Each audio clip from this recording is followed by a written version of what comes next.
Hello, everyone. Tonight we gather around a warm, flickering hearth, where the air carries the scent of pine and the soft crackle of burning logs fills the quiet. Imagine yourself sinking into a cozy chair, a blanket draped over your shoulders, the world outside fading into a gentle hush. This is a moment to let your mind wander, to drift back to a time when the world felt new, when a young man named Charles began a journey that would shape an empire. His story, the rise of Charlemagne's Frankish Empire, is one of unity, faith, and quiet strength, a tale perfect for easing you into a peaceful night's rest. Close your eyes, if you'd like, and let your breath slow, each inhale drawing you deeper into this ancient world. Feel the warmth of the fire, the weight of the moment settling like a soft quilt. There's something familiar about this, isn't there? Maybe it reminds you of evenings spent listening to stories as a child, the world outside forgotten, as words painted pictures in your mind. Tonight, I'll be your guide, walking you through fields and forests, past stone halls and candlelit chambers, where the seeds of an empire were sown. My voice will carry you gently, like a river flowing through a quiet valley, each word a step toward rest. You might find your eyelids growing heavy, and that's okay. Perhaps you'll drift off in a few minutes, lulled by the rhythm of the tale. So, before you get too comfortable, cozy, and slip into a deep sleep, please take a moment to like the video and subscribe, but only if you truly enjoy what I'm doing here. It means the world to us storytellers. Oh, and if you're feeling chatty, drop a comment with your location and local time. I'd love to know where you're resting tonight, maybe under a starry sky in Colorado, or tucked in as rain taps your window in London. Now, turn off the light. Maybe switch on a fan for that soothing hum, and let's begin our journey tonight. I stand by a fire, its glow casting shadows on the rough walls of a small hall. The year is far back, nestled in the late 700s, when the world was a patchwork of tribes and kingdoms, each clinging to its own ways. The Franks, a people of sturdy hearts and deep roots, live in lands that stretch across what we now call France and Germany. Their villages hum with life children, chase each other through muddy paths, their laughter mingling with the clatter of wooden carts. The air smells of fresh bread baking in clay ovens. And somewhere nearby, a blacksmith's hammer rings against iron. It's a simple world, one where the day's work ends with families gathering to share meals and stories, their voices soft under the starlit sky. I'm here to tell you about a boy named Charles, born into this world, his life tied to the Frankish people. His father, Pepin the Short, is a king, but not the kind you might imagine, draped in gold and far removed from his people. Pepin is a leader who walks among his men, his boots caked with the same mud as theirs. I can see him now, standing in a field, his breath visible in the cool morning air as he speaks to his warriors. His voice is steady, like the low rumble of a distant storm, and his eyes carry a fire that speaks of purpose. He dreams of a stronger, united Frankish realm, one where scattered tribes become one people, bound by shared laws and faith. As I sit by this hearth, I picture Charles as a child, no more than 7 or 8, his hair a tangle of brown curls, his eyes wide with wonder. He's small but sturdy, the kind of boy who runs barefoot through the grass, chasing after his father's horse. I can almost hear his laughter, bright and unguarded, as he tumbles into the dirt, only to scramble up again. There's a spark in him, a curiosity that makes him linger when the adults talk, his ears catching every word about battles, alliances, and the will of God. He doesn't know it yet, but he's destined to carry his father's dream further than anyone could imagine. I walk through the village now, my feet sinking slightly into the soft earth. The houses are simple, made of timber and thatch, their roofs sloping low to keep out the rain. Smoke curls from chimneys, blending with the mist that clings to the fields each morning. Women knead dough by open windows, their hands moving in a rhythm as old as time, while men sharpen tools or mend fences, their voices carrying in quiet conversation. There's a warmth here, a sense of belonging that wraps around you like a well-worn cloak. I pause by a stream, its water clear and cold, and I can almost feel the chill against my fingertips as I dip them in, the current tugging gently. Charles grows up in this world, surrounded by the rhythms of the land. I see him learning to ride, his small hands gripping the reins as his pony trots through a meadow. The wind carries the scent of wildflowers, and I can feel the sun warming my face as I watch him. He's not alone. His brother, Carlo Man, is often at his side, the two of them racing through the fields, their shouts echoing across the hills.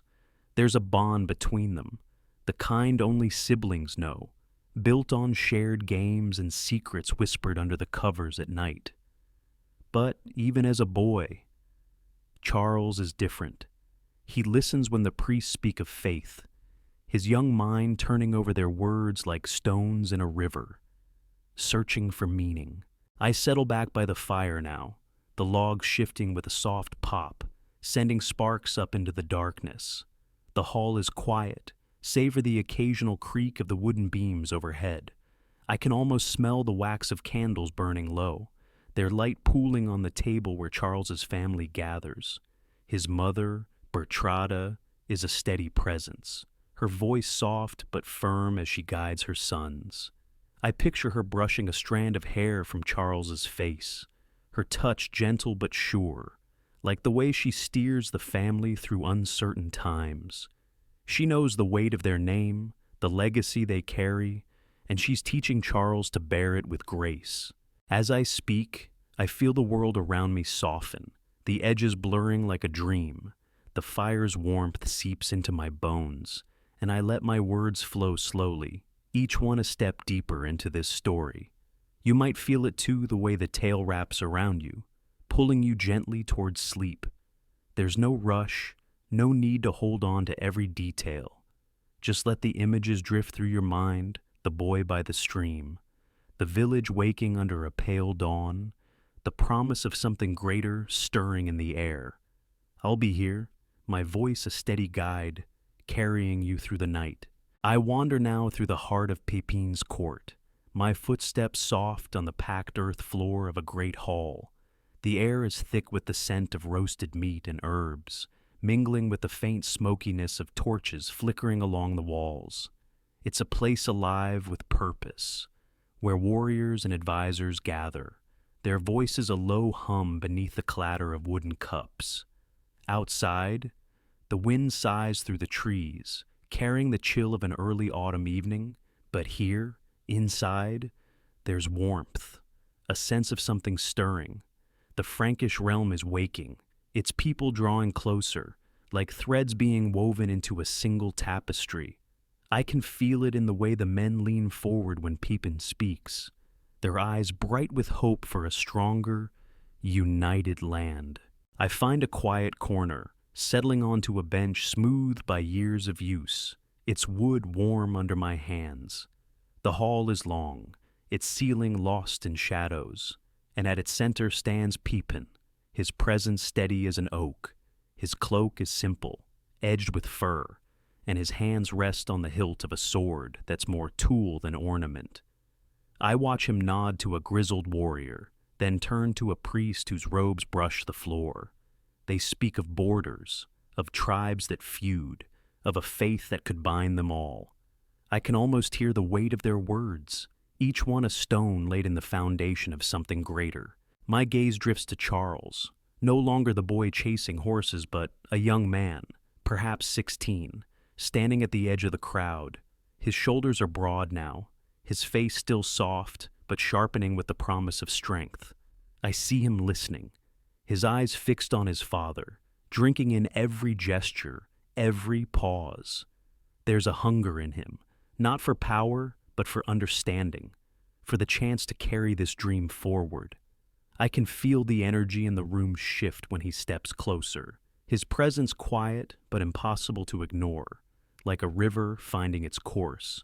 I step outside, the cool air brushing my face, and I walk toward the stables, where horses snort softly in the dark. The ground is damp from an earlier rain, and my boots leave faint prints in the mud. I pause, looking out over the fields that stretch beyond the court, their edges fading into the mist. Lanterns glow in the distance, marking the homes of farmers and craftsmen, their lives tied to this land. I can smell the earth, rich and heavy, and hear the faint trickle of a nearby stream. It's a world that feels alive, each person a part of something larger, even if they don't yet know it. Back inside, I sit again, my hands folded in my lap, and I picture Charles moving through the court. He's learning, watching how his father balances strength with mercy, how a word can calm a dispute or spark loyalty. I see him kneel before a priest, his head bowed as he listens to tales of a God who calls for unity. The words sink deep, I can tell, shaping him like clay under a careful hand. I can almost feel the parchment under my fingers as I imagine him studying maps, tracing the rivers and forests that mark the Frankish lands, his mind already reaching for the day he'll lead. I move to a window, its wooden shutters open to the night, and I lean out, letting the breeze carry the scent of pine and damp grass. The stars are bright, scattered across a sky so vast it makes me feel small, yet connected to this moment. I think of the people in their homes, their fires burning low, their children tucked into beds of straw. They dream of simple things, good harvests, safe winters, but Pepin's court is kindling a larger hope, one that Charles will inherit. I can feel it, like a warmth spreading through my chest, steady and sure.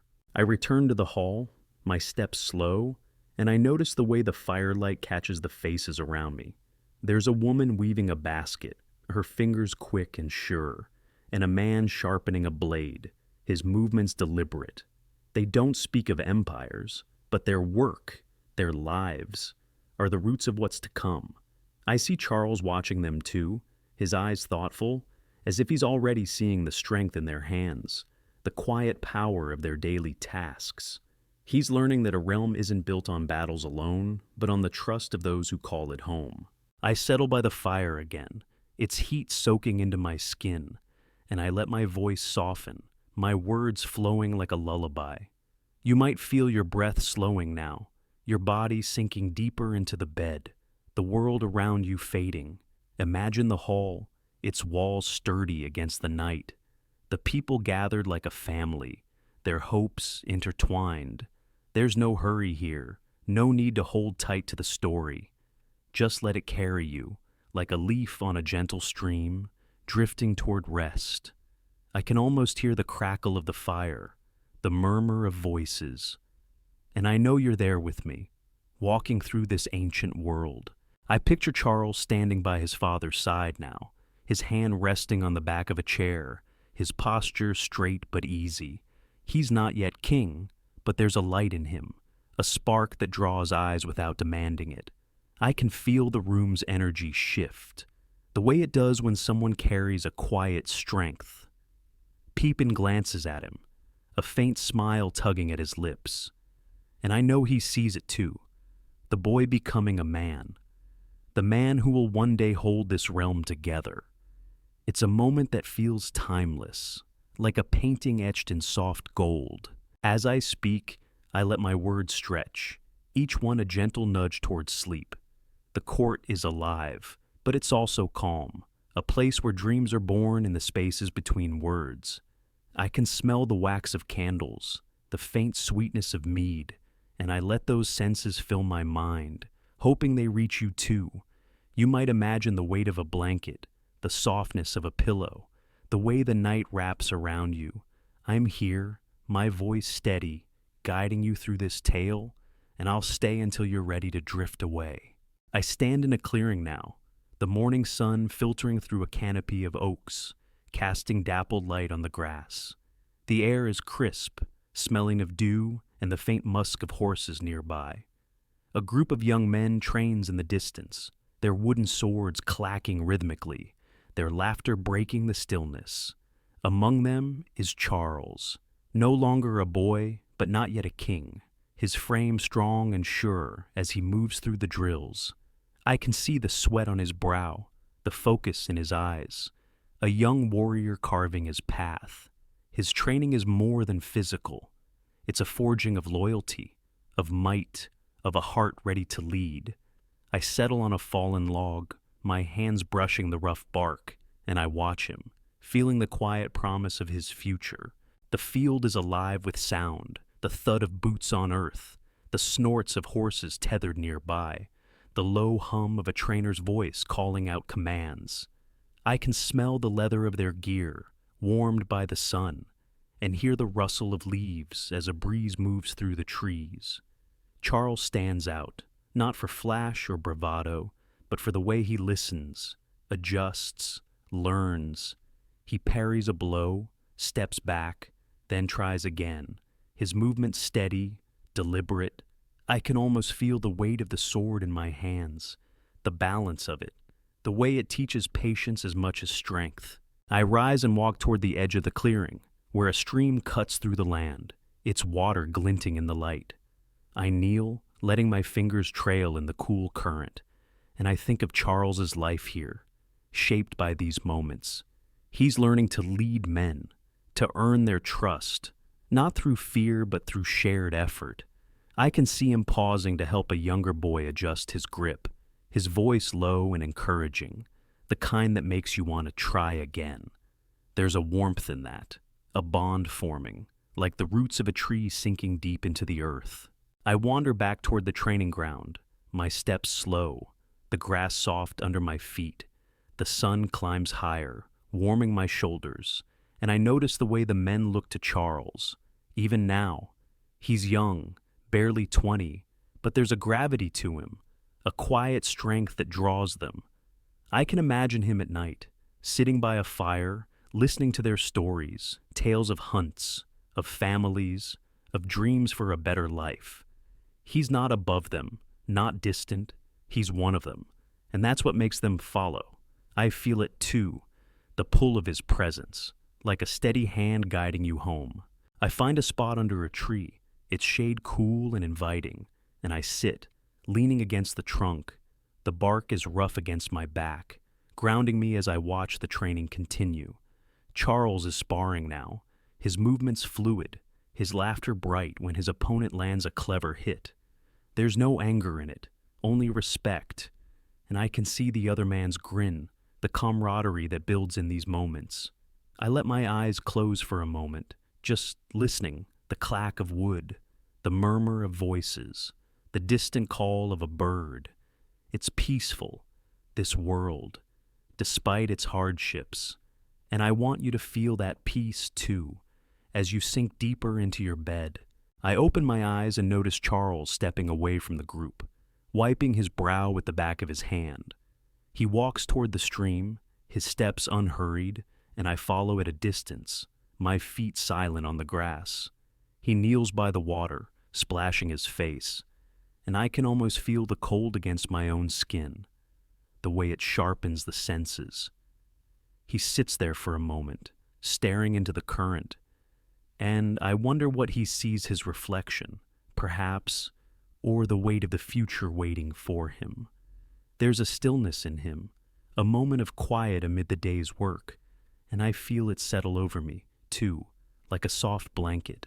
I move closer, though I keep my distance, and I notice the way the light catches his hair, now damp and curling at the edges. He's strong, yes, but there's a gentleness, too, in the way he cups the water in his hands, letting it slip through his fingers. I can smell the earth here, rich and damp, and hear the faint ripple of the stream, a sound that soothes like a lullaby. I think of you, listening now, your breath slow and even, your body heavy against the mattress. Let this moment wrap around you, the simplicity of it, the calm of a young man by a stream, learning who he's meant to be. I walk back toward the clearing, my pace slow, deliberate, and I pass a group of boys watching the older men train. Their eyes are wide, their whispers excited, and I can't help but smile. Charles was like them once, full of wonder, dreaming of the day he'd hold a real sword. Now, he's becoming that dream, step by step, and I can feel the pride in the air, the hope that he'll lead well. I pause, looking out over the field, the men moving like shadows in the light, and I let my voice soften, my words stretching out, giving you space to drift. I settle back under the tree, my hands resting in my lap, and I picture Charles returning to the group, his face bright with purpose. He's not just training his body, but his heart, learning the loyalty that binds men together, the might that protects rather than destroys. I can see him clapping a friend on the shoulder, their laughter mingling with the sounds of the day, and I feel a warmth spread through me, a sense of belonging. You might feel it, too, that connection, like a thread tying you to this story, to this moment, as you sink deeper into rest. I let my words flow gently now, each one a soft touch, like a breeze moving through the leaves. The clearing is fading, the sounds softening, but I'm still here, my voice steady, carrying you along. Imagine the warmth of the sun, the coolness of the stream, the strength of a young man finding his way. There's no rush, no need to hold on to every detail. Just let the story cradle you, pulling you towards sleep. I can almost hear the rustle of grass, the distant laughter, and I know you're there with me, drifting through this peaceful world. I walk through a quiet valley now, the sun dipping low, painting the sky with hues of amber and rose. The air is cool, carrying the scent of hay and the faint tang of wood smoke from distant villages. Before me stretches the Frankish realm, a patchwork of forests, fields, and scattered settlements, each one separate, bound by its own customs and chiefs. But now I feel a change, like the first breath of spring after a long winter. Charles, a young man in his 20s, moves through these lands, his presence a thread pulling tribes together, weaving them into one people. I sit on a grassy hill, my hands brushing the soft blades, and I watch this unity begin, steady and sure, like a river finding its banks. The valley hums with life. I hear the lowing of cattle, the creak of a cart rolling along a dirt path, the laughter of children chasing each other through a meadow. My boots sink slightly into the earth as I walk toward a village, its houses clustered like friends sharing a secret. The roofs are thatched, their edges golden in the fading light, and smoke curls from chimneys, blending with the evening mist. I pause by a wooden fence, my fingers tracing its weathered grain, and I see men and women working together, repairing a barn. Their voices are soft, their movements unhurried, and I can feel the trust between them, a bond forged by shared purpose. I think of Charles, riding through these lands, his horse's hooves kicking up dust along the paths. I can picture him stopping here, dismounting to speak with the villagers. His cloak is simple, his smile warm, and I see the way their faces light up when he listens to their stories of crops, of festivals, of hopes for their children. He's not a distant lord, but a man who kneels to help mend a fence, his hands as capable as theirs. I can almost hear his voice, low and steady, promising fairness, protection, a realm where no tribe stands alone. It's a promise that feels like home, like the warmth of a hearth after a long day. I wander further, my steps slow, and I come to a clearing where a market hums. Stalls line the path, their tables piled with bread, wool, and clay pots, the air rich with the smell of fresh herbs and roasted nuts. I linger by a weaver's stall, my fingers brushing the soft threads of a blanket, its colors muted but warm. Merchants call out, their voices blending into a gentle rhythm, and I see Charles walking among them, his eyes bright with interest. He stops to admire a craftsman's work, a carved wooden bowl, and I can feel the pride in the man's nod, the quiet joy of being seen. Charles is learning that unity isn't just laws or battles. It's these moments, these connections, that bind a people. I sit on a bench now, the wood smooth under my hands, and I let my gaze drift over the market. The sun is nearly gone, the sky a deep violet, and lanterns begin to glow, their light soft and welcoming.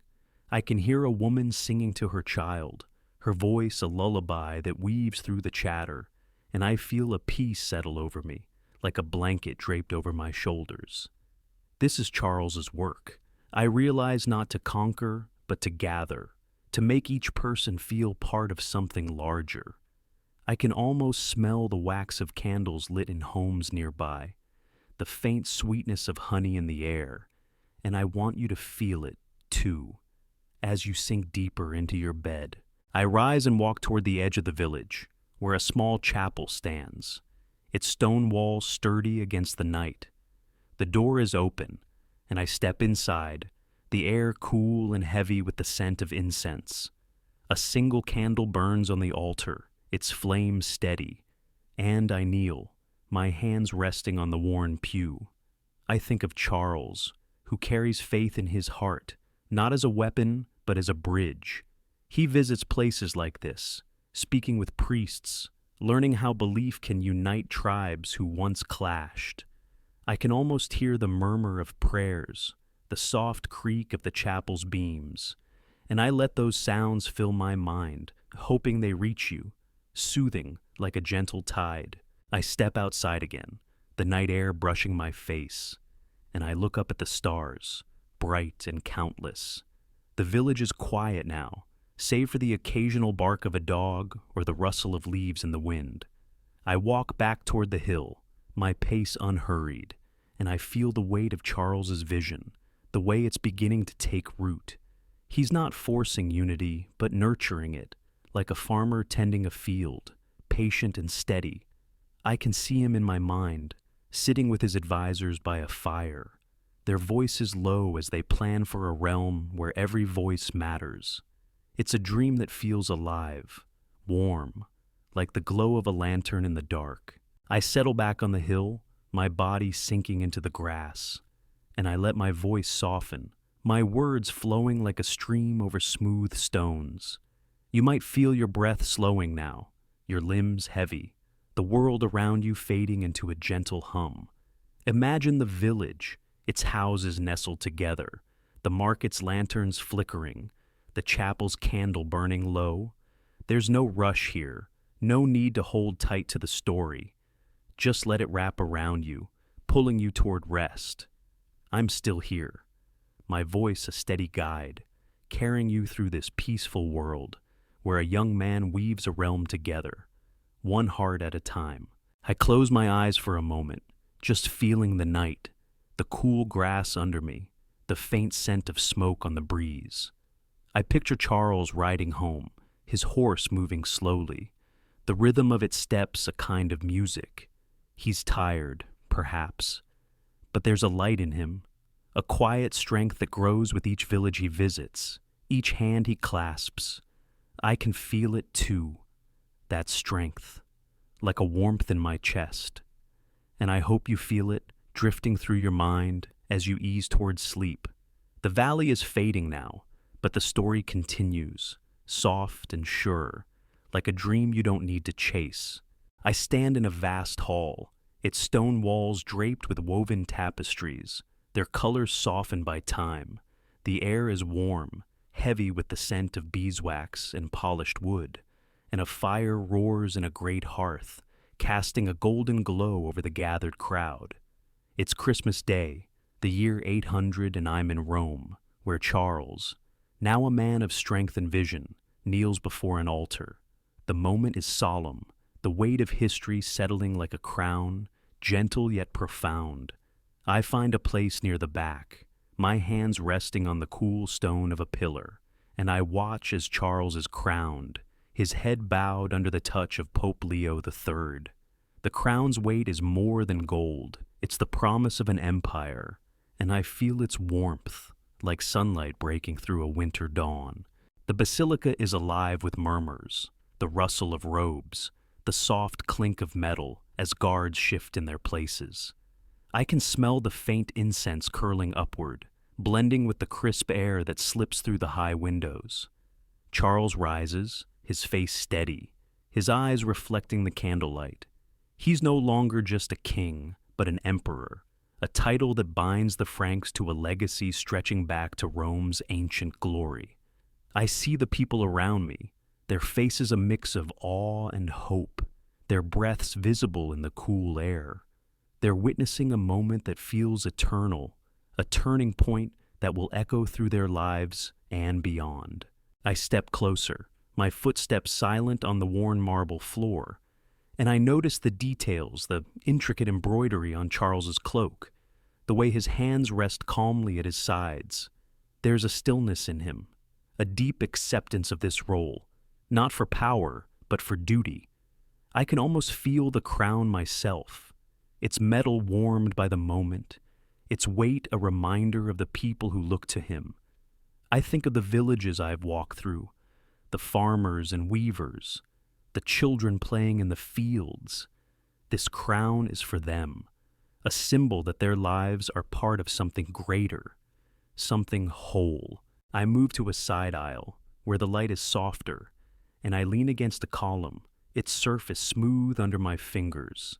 The ceremony continues, voices chanting in Latin, their cadence like a lullaby, steady and soothing.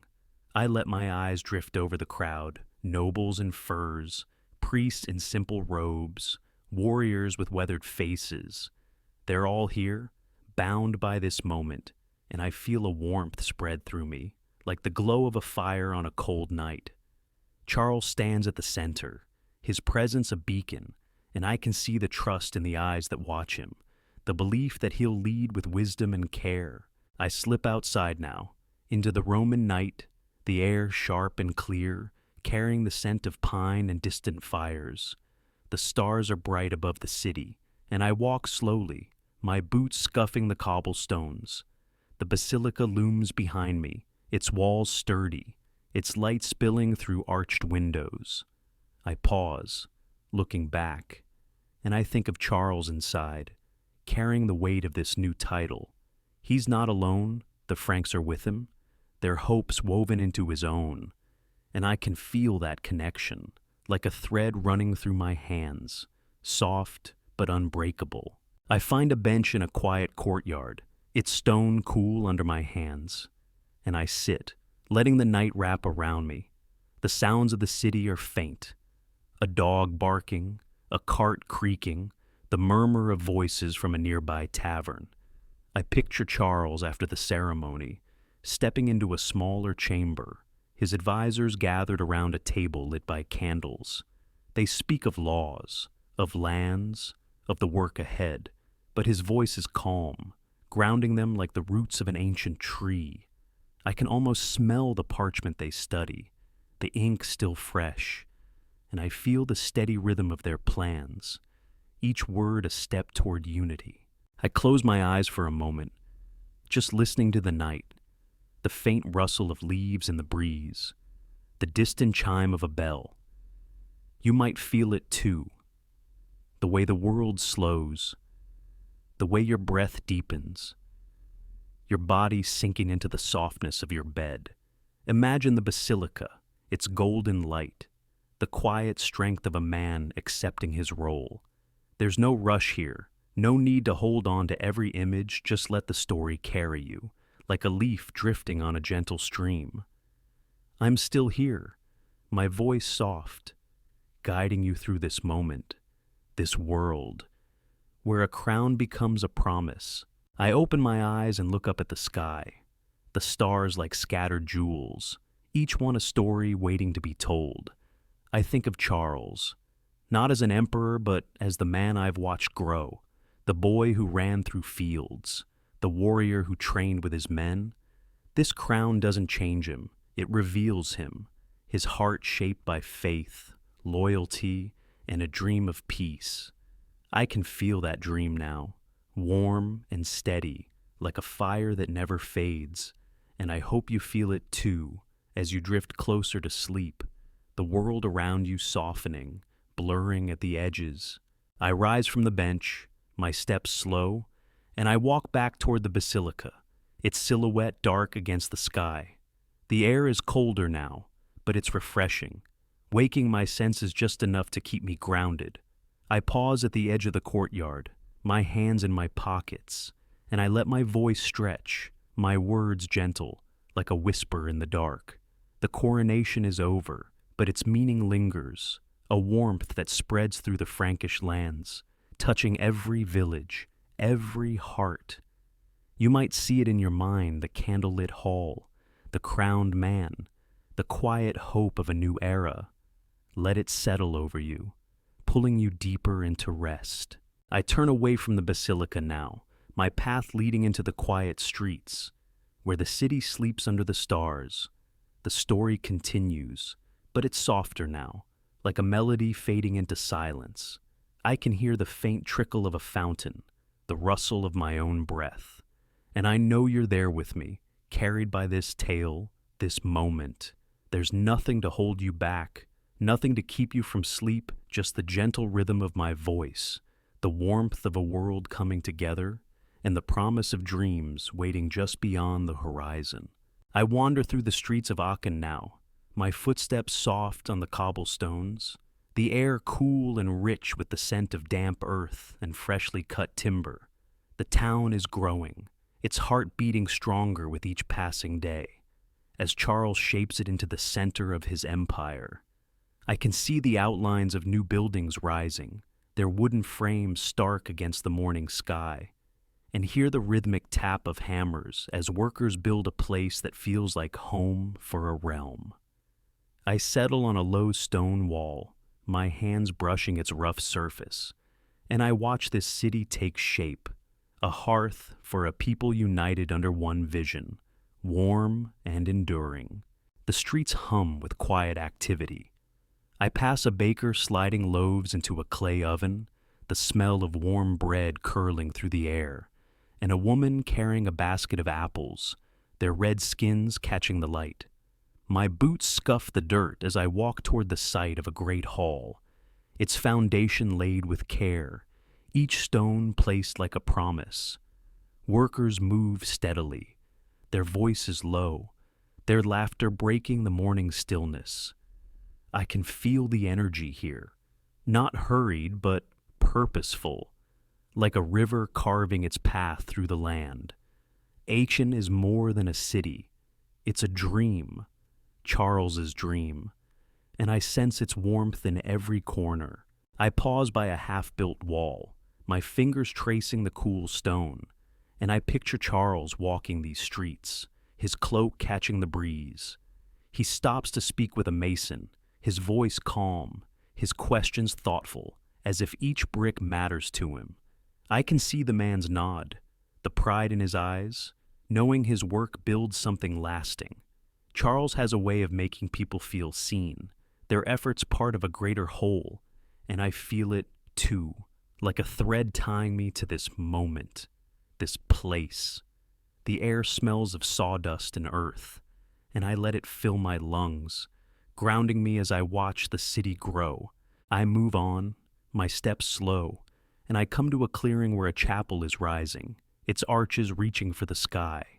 The stones are pale, almost glowing in the soft light, and I can hear the clink of chisels, the murmur of workers planning their next move.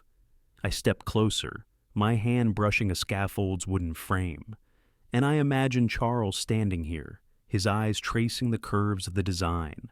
This chapel is his heart, a place of faith and beauty, meant to stand for centuries. I can almost smell the wax of candles that will one day burn inside, their light pooling on the floor, and I feel a peace settle over me, like a blanket on a winter night. I find a bench nearby, its wood worn smooth, and I sit, letting my gaze drift over the construction. The workers move like dancers, each motion practiced, their hands shaping the future. I think of you, listening now, your breath slow and even, your body sinking into the softness of your bed, Imagine Aachen's streets, the scent of bread, the sound of hammers, the quiet pride of a city rising. There's no rush here, no need to hold on to every detail, just let the story wrap around you, pulling you toward rest. I'm still here, my voice gentle, carrying you through this world where a hearth is built for an empire. I rise and walk toward the river, its waters glinting in the sunlight, its surface rippled by a soft breeze. I kneel, letting my fingers dip into the cool current. And I think of Charles, who sees Aachen as more than stone and timber. It's a place where his people can gather, where scholars will write, where faith and law will root deep. I can hear the river's murmur, a sound that soothes like a lullaby, and I let it fill my mind, hoping it reaches you too, easing you deeper into calm. The city feels alive, its pulse steady, and I want you to feel that rhythm, that warmth, as you drift closer to sleep. I wander back toward the center of Aachen, passing a market taking shape, its stalls simple but sturdy. Merchants arrange their goods: wool, pottery, herbs, their voices blending into a gentle hum. I linger by a stall, my fingers brushing a soft scarf, its weave tight and warm.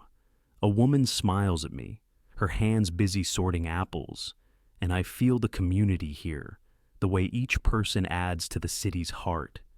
Charles walks these markets too, I know, learning the needs of his people, their dreams, their fears. I can almost see him, his steps unhurried, his presence a quiet strength that makes the air feel lighter. I settle on another bench, this one overlooking the growing palace, its walls climbing higher each day.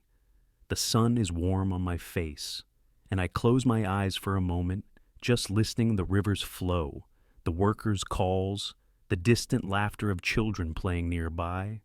It's a world that feels whole, connected, and I hope you feel it too as your eyelids grow heavy, your mind softening. Picture the stones, the river, the market's hum, all coming together like a quilt, each piece fitting perfectly.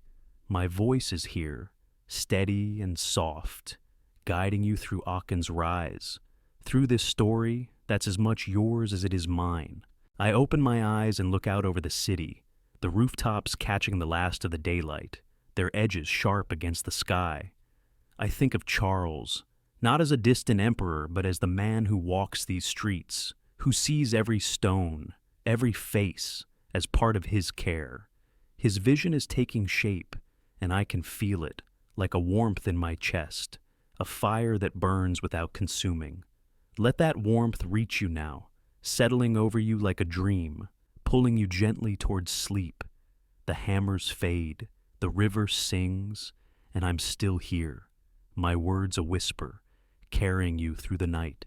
I sit in a quiet chamber now, its walls lined with wooden shelves, each one heavy with scrolls and bound parchment. The air is soft, scented with the musty sweetness of old ink and the faint glow of beeswax candles flickering on a long table. Aachen has become a haven for scholars, their quills scratching softly, preserving the wisdom of ages past. I settle onto a stool, my hands resting on the smooth oak, and I feel the gentle pulse of knowledge, like a hearth fire keeping the cold at bay. Charles's empire is not just stone and steel. It's a place where minds gather, where the light of understanding grows, warm and steady. The room is alive with small sounds, the rustle of pages, the low murmur of a scholar reading aloud, the creak of a chair as another leans closer to a text. I can smell the leather bindings, their edges worn from careful hands, and see the candlelight pooling on the table, casting soft shadows. A young scribe, his hair tied back, dips his quill in ink, his strokes deliberate, each letter a thread in the tapestry of history. I watch him, feeling a quiet awe, knowing these words will outlive us all, carrying stories and laws to generations yet to come. I rise and walk to a window, its shutters open to the evening air, cool and crisp with the scent of pine from the nearby forest. Outside, Ashen hums, its streets settling into the night, lanterns glowing like stars brought to earth. I think of Charles, who visits these chambers, his steps heavy from a day of ruling, but his eyes bright with curiosity. I can picture him here, bending over a scroll, his finger tracing lines of Latin, asking questions that make the scholars pause and smile. He's not just their emperor, he's their student, hungry for the knowledge that will strengthen his people. I return to the table, my fingers brushing the edge of a parchment, its surface smooth and slightly warm. The text is a copy of an ancient work, perhaps from Rome or Greece, saved from the dust of time by hands like these. I can feel the weight of it, not in pounds but in meaning. Each word a bridge to the past, a foundation for the future. Charles knows this. I think he sees learning as a root, grounding his empire, giving it life. I let my gaze drift over the room, the scribes bent to their work, their focus a kind of prayer, and I feel a peace settle over me, like a blanket on a quiet night. I step outside now, into the cool air, my boots soft on the stone path leading through Aachene's heart.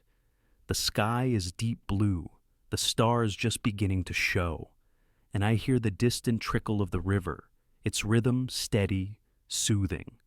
I wander toward a small garden, its herbs fragrant even in the dark rosemary, thyme, lavender brushing my fingers as I pass.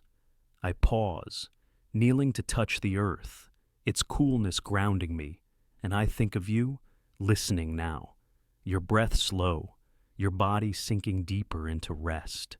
Imagine this chamber, the flicker of candles, the scratch of quills, the quiet work of preserving light. I find a bench in the garden, its wood worn smooth, and I sit, letting the night wrap around me. The sounds of Aachen fade, the last clatter of a cart, the faint laughter from a nearby hall, leaving only the rustle of leaves and the river's song.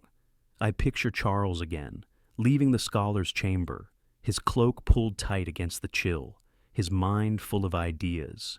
He's building more than a city, more than an empire.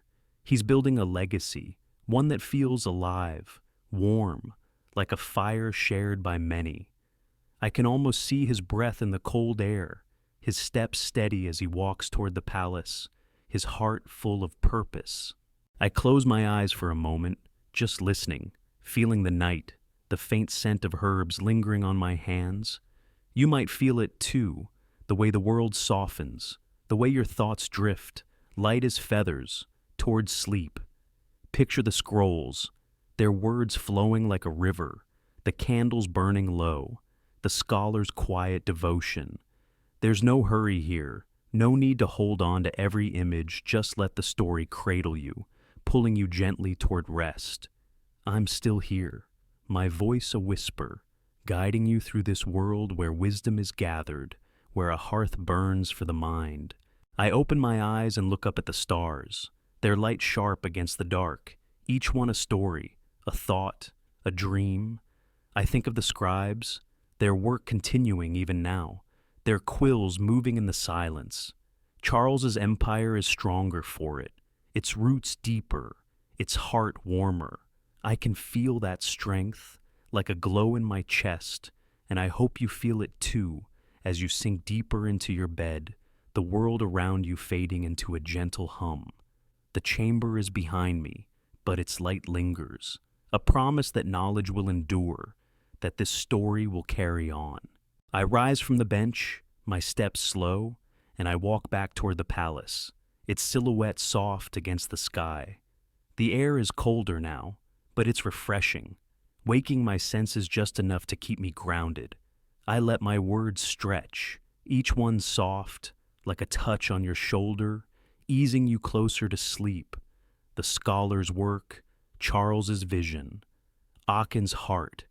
They're all part of this tale, this moment, and you're part of it too, drifting through a world that feels safe, whole. Let the candles flicker in your mind, the parchment scent linger, the night's calm settle over you, pulling you gently into dreams.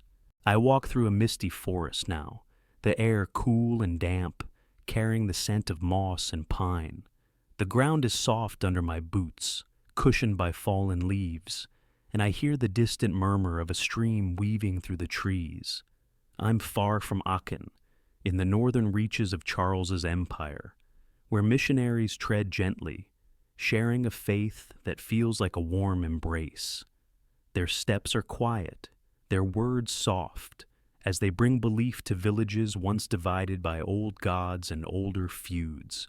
I settle on a moss-covered stone, my hands resting on its cool surface, and I feel the slow, steady spread of this faith, binding hearts across the Frankish lands. The forest is alive with small sounds, the rustle of leaves in the breeze, the call of a bird high above, the faint crack of a branch underfoot. I can see a missionary ahead, his robe simple, his staff steady in his hand as he approaches a village. The houses are low, their thatched roofs blending with the trees, and smoke curls from chimneys, its scent mingling with the earth.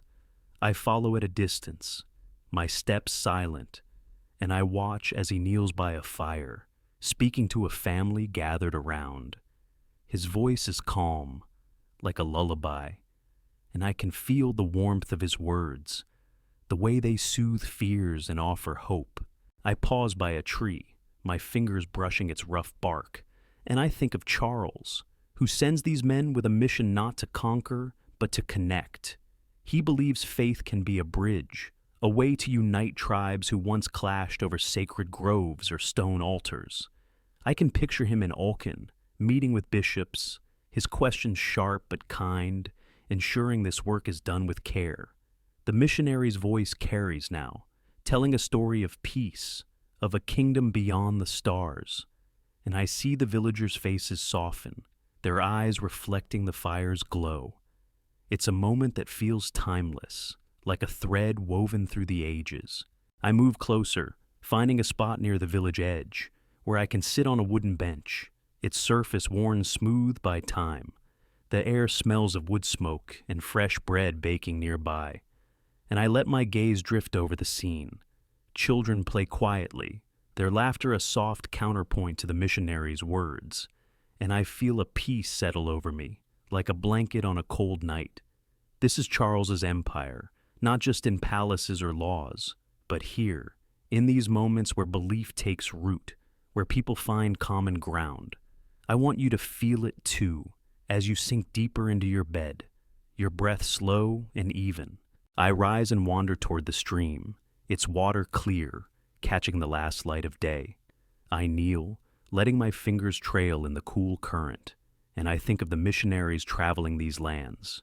Their journeys long, but their hearts steady. They carry Charles's vision, a realm where faith is a hearth, warming all who gather. I can hear the stream's gentle ripple, a sound that soothes like a whisper, and I let it fill my mind, hoping it reaches you, easing you closer to rest. The forest feels alive, its pulse quiet but strong, and I want you to feel that rhythm, that warmth, as you drift towards sleep. I walk back toward the village, my steps unhurried, passing a small shrine built of stones, its surface adorned with wild flowers. The missionary is there now, praying softly, his hands folded, and I pause, feeling the weight of his devotion. It's not about power, but about care, about offering a light in the dark. I can almost see Charles approving this work, his nods slow, his eyes thoughtful. Knowing each prayer strengthens the empire's heart. The air is cooler now, the sky deepening to twilight, and I let my voice soften, my words stretching like a gentle breeze, carrying you through this peaceful world. I find another bench, this one overlooking the village, and I sit, letting the night settle around me. The fire's glow fades, but its warmth lingers, and I hear the missionary's voice, now joined by others, singing a hymn that feels like a cradle song. The melody is simple, its notes rising and falling, and I feel a calm wash over me, like a tide smoothing the shore. You might feel it too, the way the world slows, the way your thoughts drift. light as leaves on the stream. Imagine the forest, the village, the fire's soft light, all woven together like a quilt, each piece fitting perfectly. I close my eyes for a moment, just listening the hymn's faint echo, the stream's murmur, the rustle of leaves in the wind. Charles's empire is growing here, not through force but through moments like this, where faith becomes a shared story. I can feel that story, warm and steady, like a fire in my chest, and I hope you feel it too, as you sink deeper into rest, the world around you fading into a gentle hum. My voice is here, steady and soft, guiding you through this tale, this moment, where belief spreads like a warm embrace, pulling you gently toward dreams. I open my eyes and look up at the stars, their light piercing the canopy, each one a promise of something larger. The village is quiet now, save for the hymn's last notes, and I think of the missionary, his work done for the night, his heart full. Charles's vision lives in these small acts, these quiet connections, and I let that thought settle over me, like a blanket on a winter evening. Let it settle over you, too. The forest's calm, the village's warmth, the story's gentle pull, easing you closer to sleep. I'm still here, my words a whisper, carrying you through the night.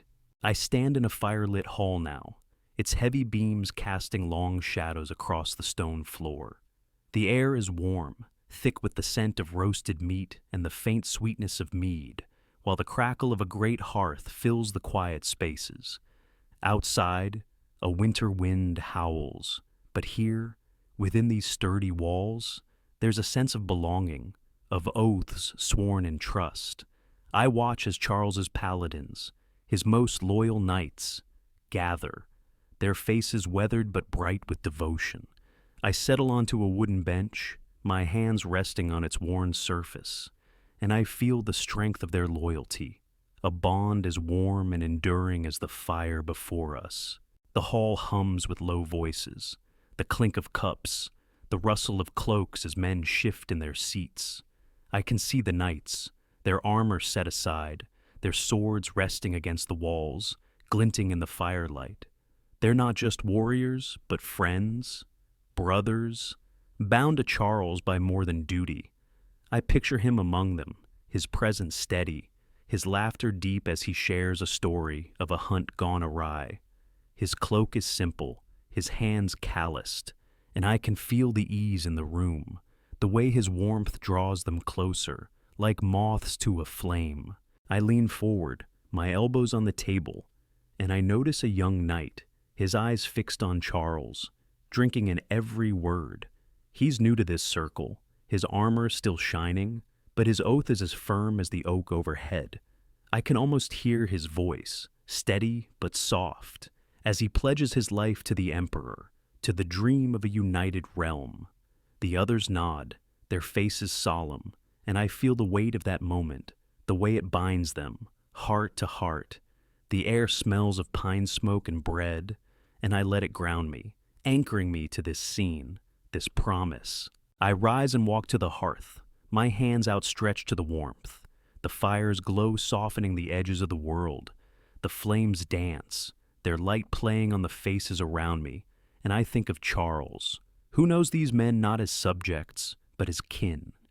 He listens when they speak of their homes, their families, their fears, and I can see it in their eyes, the trust that he'll lead them well, that their oaths are not in vain. I can almost feel the heat on my palms, the crackle of logs shifting, and I want you to feel it too, as you sink deeper into your bed, your breath slow and calm. I step back, finding a quieter corner where a tapestry hangs, its threads weaving scenes of hunts and feasts. My fingers brush its rough weave, and I picture the nights these knights have spent here, their voices blending in song or debate, their loyalty growing like roots in rich soil. Charles is their center, not because he demands it, but because he gives his time, his care, his vision of an empire where every oath matters. I can hear a knight recounting a journey, his words slow, deliberate, and I feel a peace settle over me, like a blanket on a winter evening. I wander to a window, its shutters closed against the cold, but I can hear the wind outside, its howl softened by the hall's sturdy walls. I think of you, listening now, your body heavy, your mind drifting like a leaf on a gentle stream. Imagine the hall, the fire's glow, the night's voices, their oaths a quiet strength that holds the night at bay. There's no rush here, no need to hold on to every detail. Just let the story wrap around you, pulling you toward rest. My voice is soft, steady, guiding you through this world where loyalty burns bright, like a hearth in the dark. I return to the bench, my steps slow, and I sit again, letting my gaze drift over the scene. A knight passes a cup to another, their laughter low, and I feel the camaraderie, the way it fills the room like warmth from the fire. Charles is speaking now, his voice a deep hum, not commanding but inviting, drawing them into his dream. I can almost smell the mead in the air, its sweetness lingering, and I let that scent carry me, hoping it reaches you, soothing like a familiar memory. The hall feels alive, its pulse steady, and I want you to feel that rhythm, that warmth, as you ease closer to sleep. I close my eyes for a moment, just listening the fire's crackle, the night's murmurs, the faint creak of the hall's beams. This is Charles's strength. I think not in battles, but in these moments where men pledge their hearts, where loyalty becomes a foundation. I can feel that foundation, solid and warm, like a stone warmed by the sun, and I hope you feel it too, as your eyelids grow heavy, your thoughts softening. Picture the firelight, the woven tapestry, the night's quiet vows, all coming together like a quilt, each piece fitting perfectly. I open my eyes and look toward Charles, his face lit by the flames, his smile easy but his eyes deep with purpose. The knights are with him, their oaths a promise that will carry the empire forward, and I let that promise settle over me, like a dream taking shape. Let it settle over you, too. The hall's warmth, the fire's glow, the story's gentle pull, easing you deeper into rest. I'm still here, my words a whisper, carrying you through this night, this tale, where loyalty binds like a warm embrace, guiding you softly toward dreams. I walk through a golden field now, the sun high overhead, its warmth soaking into my shoulders. The air is sweet with the scent of ripening wheat, swaying gently in the breeze, and I hear the distant hum of bees weaving through wildflowers. Across the Frankish lands, fields like this are blooming, their bounty a sign of peace, of a realm growing strong under Charles's care. I settle onto a low hill, my hands brushing the soft grass, and I feel the quiet prosperity rising, like a hearth fire kindled after a long night, its glow spreading to every village. The field stretches far, its edges blending into a haze of green and gold. I can see farmers moving slowly, their sickles flashing as they harvest, their voices carrying in soft conversation. A woman pauses to wipe her brow, her smile bright as she calls to a child running nearby. I smell the earth, rich and warm, and hear the creak of a wooden cart piled high with grain. This is the empire's heart, not in grand halls, but here, where the land yields enough to fill tables, where families gather at dusk to share bread and laughter. I feel it, a steadiness, like the rhythm of a heartbeat, grounding me to this moment. I rise and wander toward a nearby village, my boots sinking slightly into the soft soil. The houses are simple, their thatched roofs golden in the sunlight, and smoke curls lazily from chimneys. I pause by a garden, its rows neat, bursting with herbs and vegetables, their leaves brushing my fingers as I pass. A man tends the soil, his hands steady, and I can see the pride in his work, the knowledge that his labor feeds his kin and more. Charles's laws have brought this, I know fair taxes, protection from raids, a chance for fields to flourish.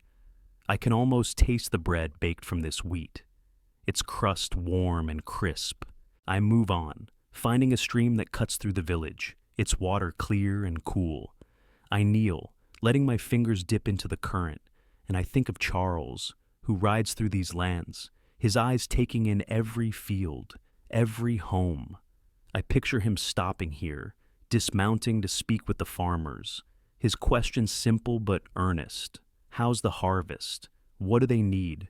His presence is a comfort, like a familiar song, and I see the villagers' faces light up, their trust in him as deep as the roots beneath their crops. I let the stream's ripple fill my mind, its sound soothing, and I hope it reaches you too, easing you deeper into calm. I find a bench under a broad oak, its shade cool and inviting, and I sit, letting my gaze drift over the village. Children chase each other through the grass, their laughter bright, while women weave baskets by an open door, their hands quick and sure. I can smell the lavender drying in the sun, its fragrance mingling with the earth, and I feel a peace settle over me, like a blanket on a summer evening. This is Charles's work, not in conquest, but in care, ensuring his people have enough to thrive. You might feel it too, as you sink into your bed, your breath slow, your body heavy with rest. I close my eyes for a moment, just listening to the children's giggles, the stream's murmur, the faint clatter of a loom. The village feels alive, its pulse steady. And I think of how Charles's empire grows not just in size, but in moments like this, where prosperity blooms quietly, like flowers in a meadow. I can picture him in Aachen, reading reports of good harvests, his nods slow, his heart full. I let that image linger, hoping it wraps around you like a dream taking shape, pulling you gently towards sleep. My voice is here, soft and steady, guiding you through this world where fields flourish, where peace is a warm glow. I open my eyes and look out over the field, the wheat swaying like a golden sea, its edges catching the light.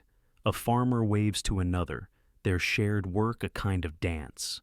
And I feel the community here, the way it holds the land together. Charles knows this. I think he sees every bushel, every loaf, as part of his duty, his promise to his people. I can almost hear his voice, low and thoughtful, speaking of markets, of roads to carry grain, of a realm where no one goes hungry. The air is warm, the sky endless, and I let my words stretch, each one a gentle nudge, easing you closer to rest.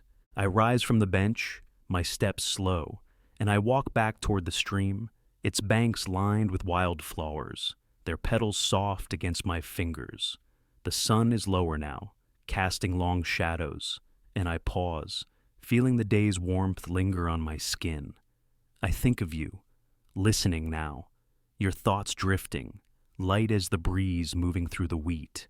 Imagine the field, the village, the stream's soft song, all woven together like a quilt, each piece fitting perfectly. There's no rush here, no need to hold on to every image, just let the story cradle you, pulling you toward dreams. I kneel by the stream again, watching the water catch the fading light, and I let my voice soften, my words flowing like the current, smooth and unhurried. The empire's prosperity is here, in the earth, in the hands that tend it, in the quiet joy of a good season. Charles's care is here, too, in every field, every home, and I hope you feel that care, that warmth, as you drift deeper into rest. The village fades, but its peace remains, a glow in my chest, and I'm still here, my whisper carrying you through this night, this tale, where fields bloom and hearts are full. I wander through a northern village now, its wooden houses nestled against a backdrop of rolling hills, the air sharp with the scent of pine and damp earth. The Saxons live here, a people once fierce in their independence, their traditions rooted in ancient groves and whispered tales. but Charles walks among them, his steps patient, his voice gentle, weaving bonds that bridge old divides. I settle on a wooden bench by a communal fire, its warmth pushing back the evening chill, and I feel the slow knitting of cultures, a quiet unity growing like ivy over stone, steady and warm. The fire crackles, sending sparks into the twilight, and I hear the low hum of voices, Saxon farmers, Frankish traders, children chasing each other through the dusk.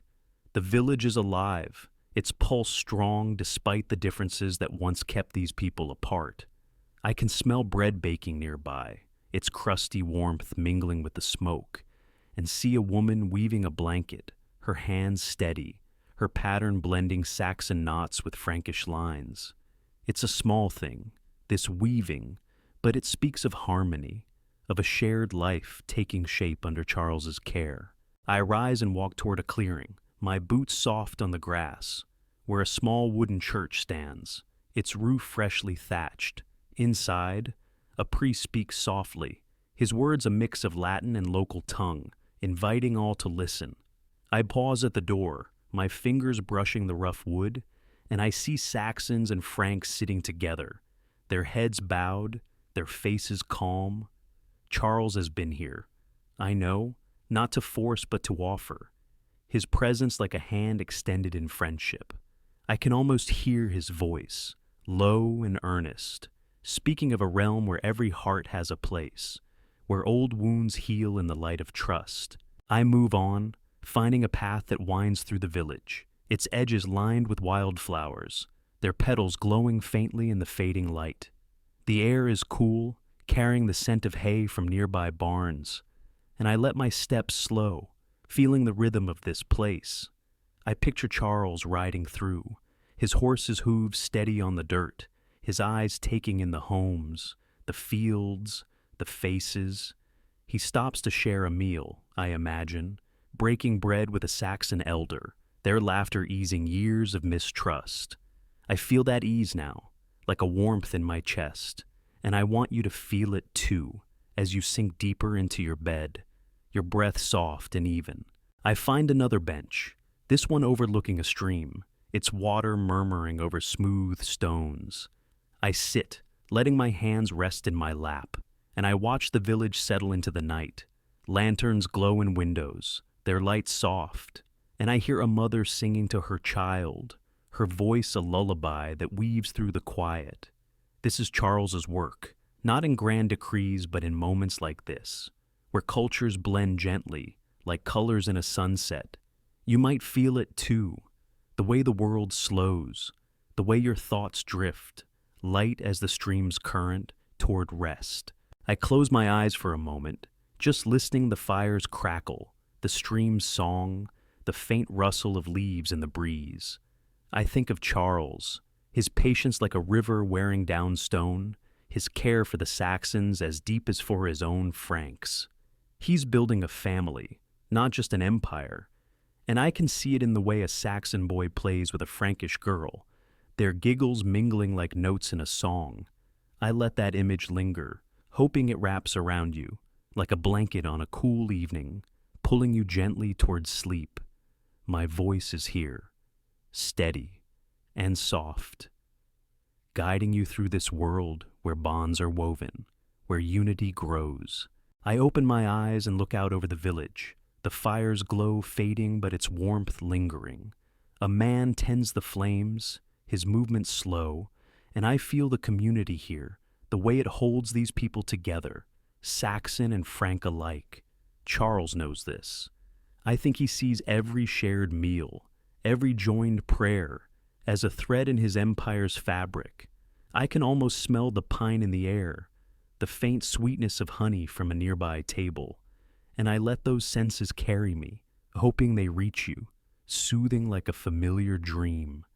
The village feels whole, its heart warm, and I want you to feel that warmth as you ease closer to rest.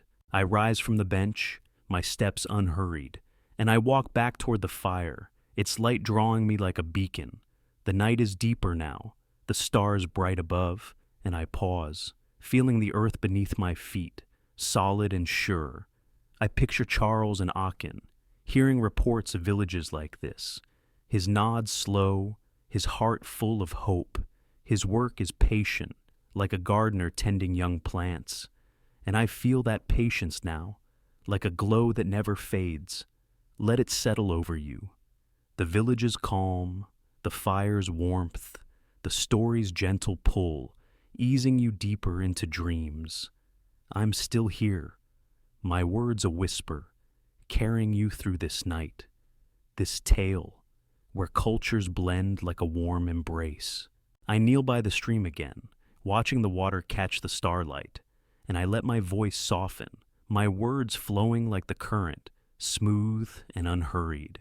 The empire's heart beats here, in the quiet moments where differences fade, where people become one.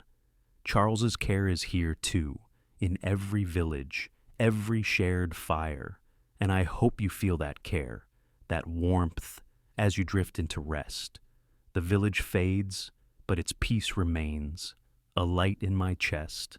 And I'm still here, my whisper guiding you through this world, this story, where bonds grow strong and hearts are joined.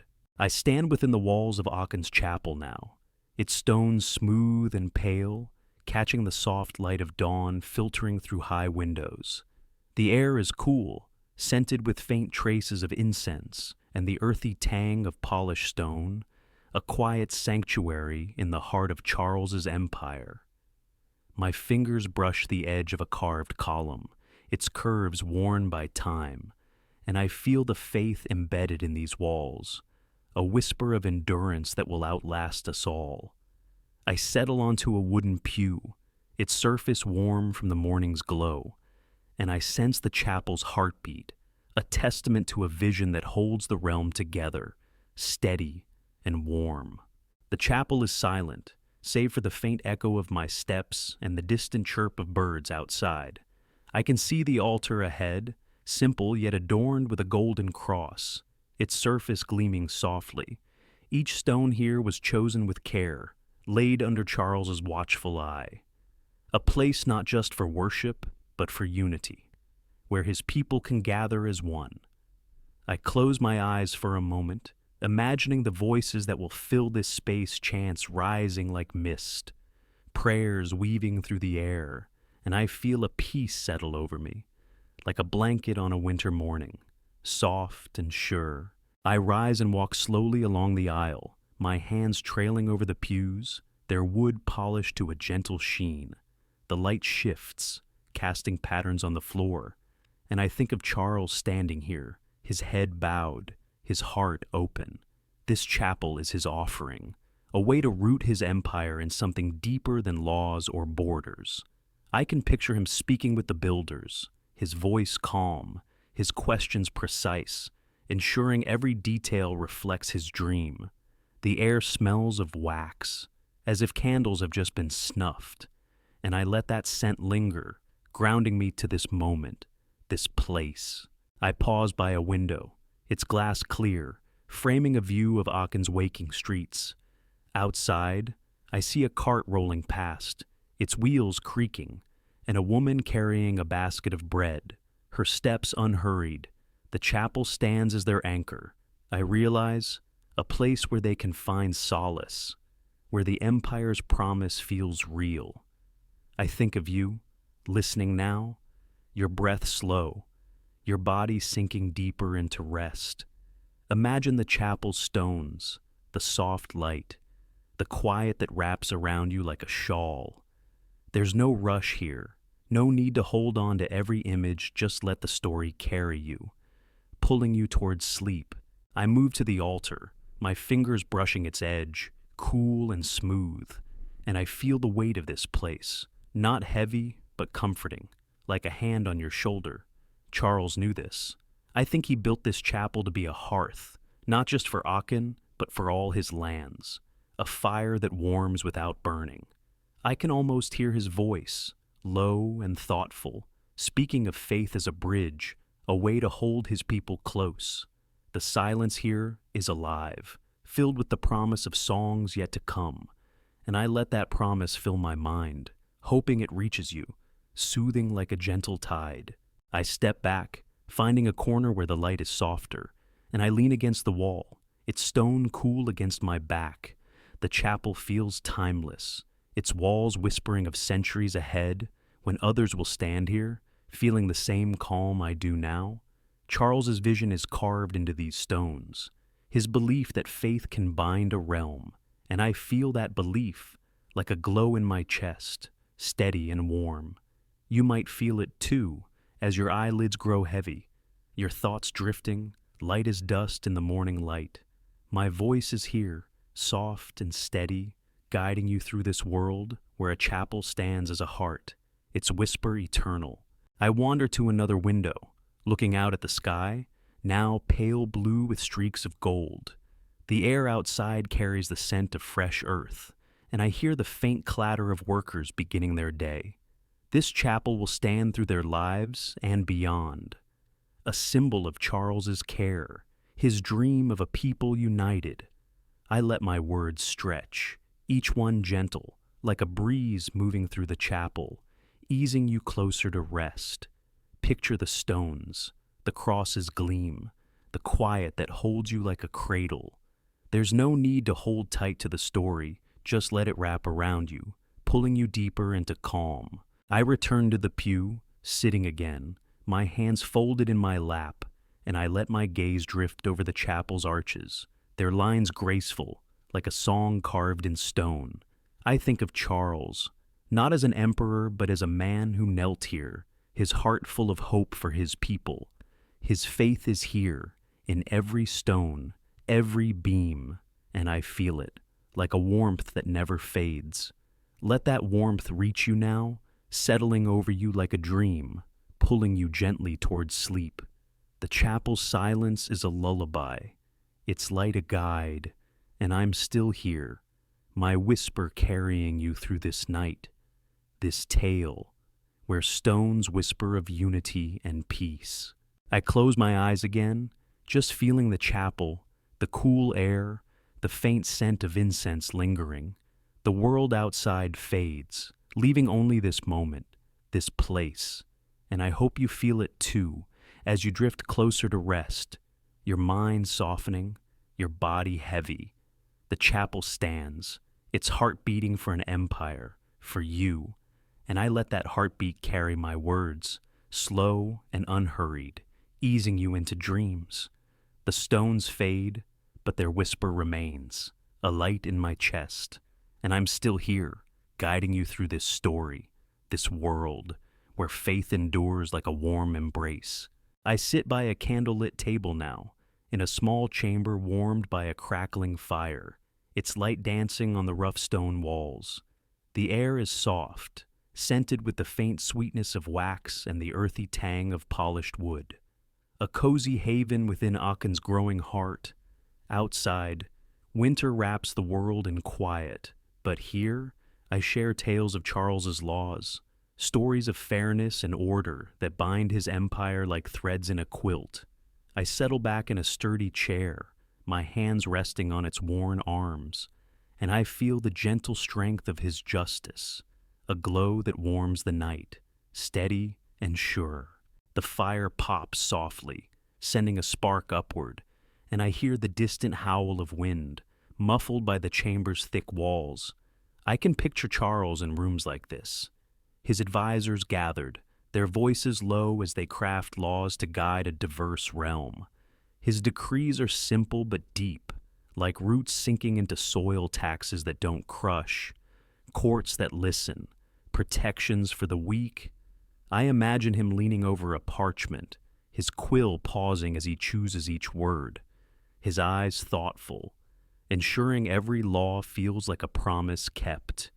The air smells of ink and cedar, and I let it ground me, tying me to this moment, this work. I rise and walk to a narrow window, its shutters open to the cold, and I look out at the snow-dusted streets of Aachen. Lanterns glow faintly, marking homes where families rest, trusting in the laws that shield them. I think of a farmer I saw in a village, his hands rough from work, his his face calm as he spoke of a dispute settled fairly by Charles's judges. That calm is the empire's strength. I realize, a foundation as solid as the stones beneath my feet. I let my fingers brush the window's frame, cool and smooth, and I feel a peace settle over me, like a blanket on a winter night. I return to the table, my steps slow, and I sit again, letting my gaze drift to the candles, their flames steady, casting a warm pool of light. Charles's laws are like these flames, I think small but vital, lighting the way for his people.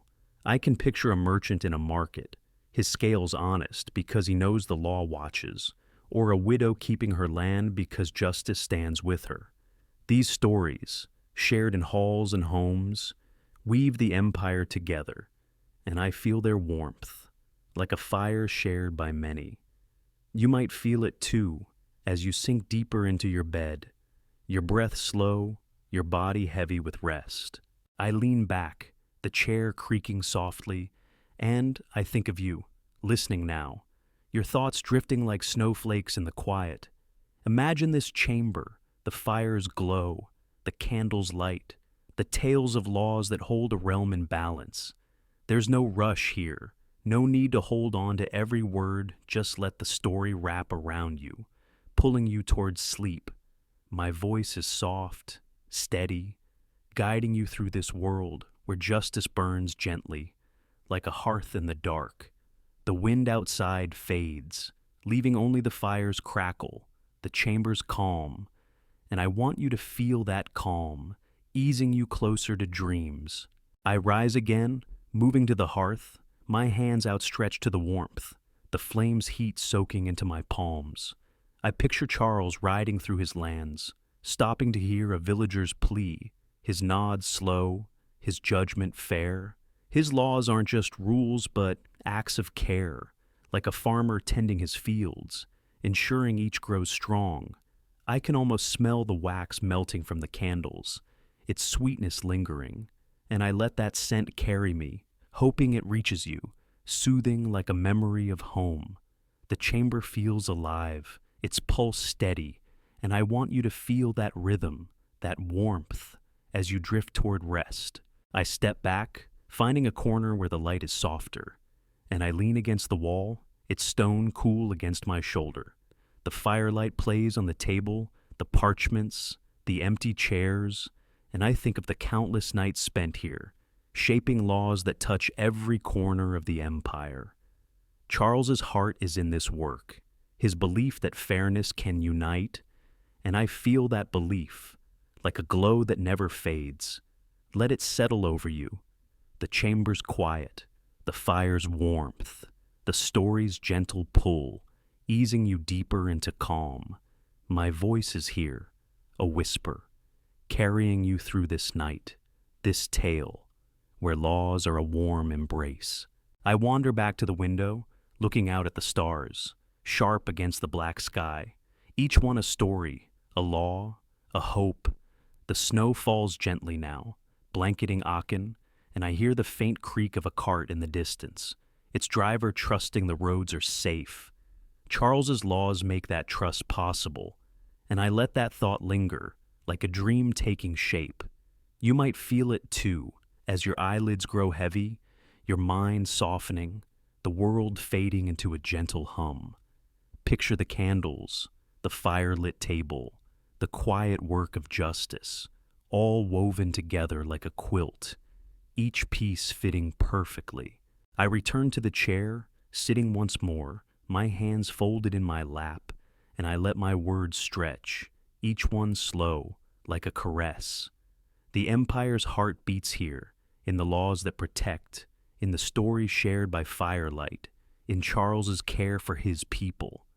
I hope you feel that care, that warmth, as you drift into rest. The chambers glow a light in your mind.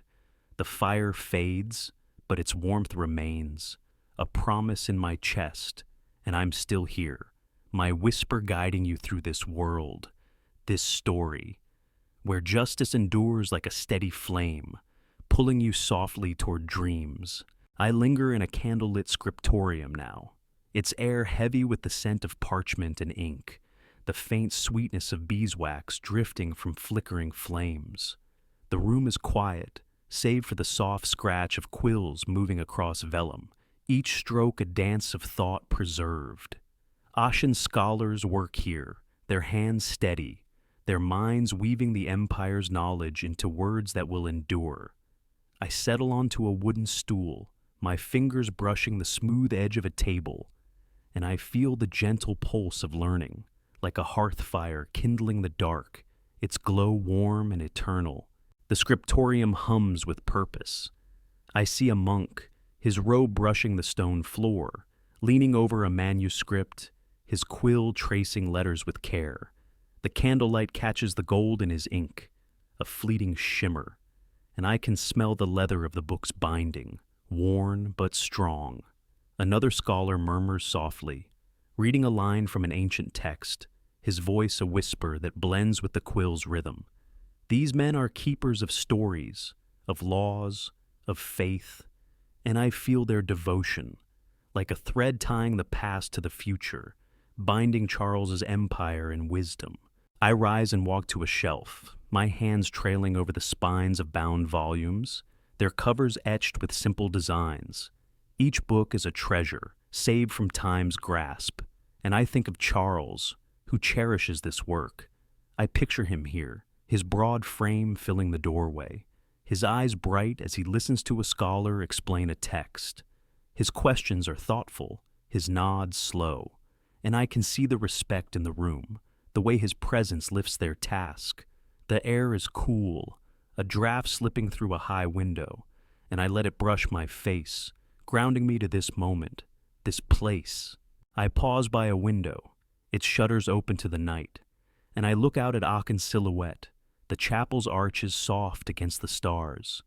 The town sleeps, but this room is alive, a heart that never rests.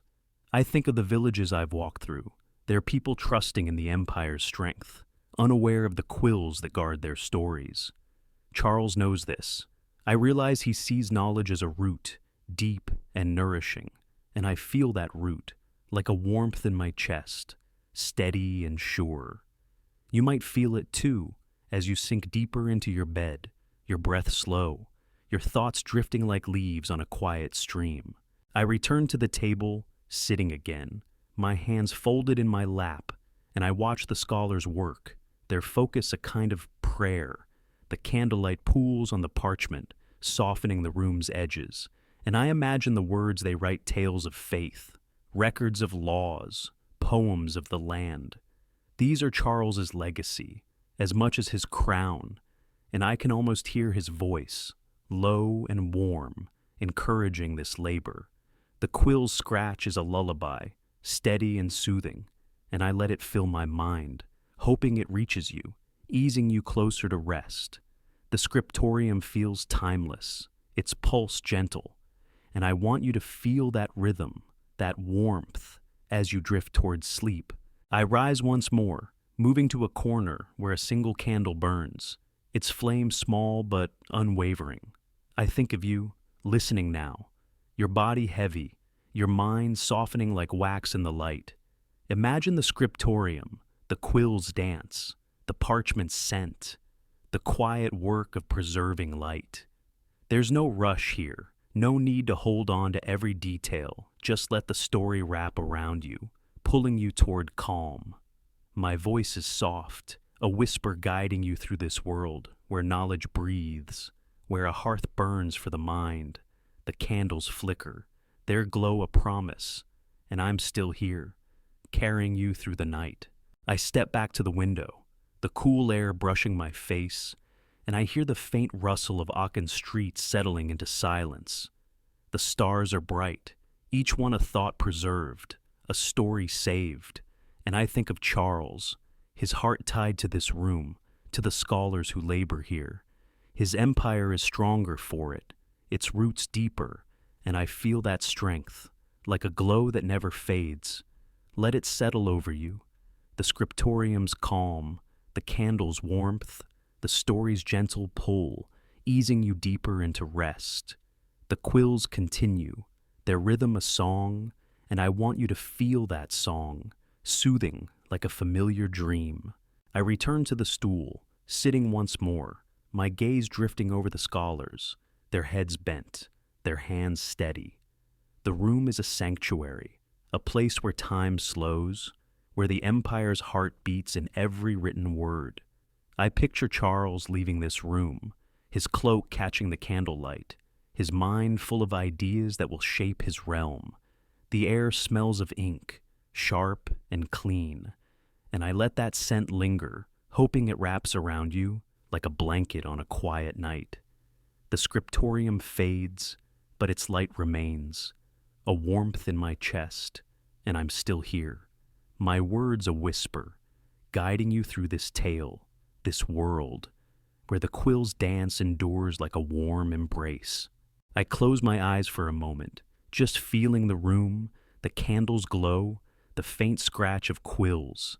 The empire's wisdom is here, in these hands, these pages, and I hope you feel it too, as you drift closer to rest, your thoughts light, your body heavy.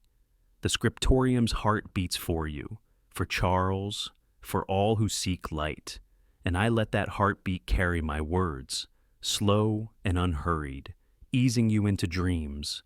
The candles burn low, but their promise holds, and I'm still here, my voice a gentle tide, pulling you softly towards sleep.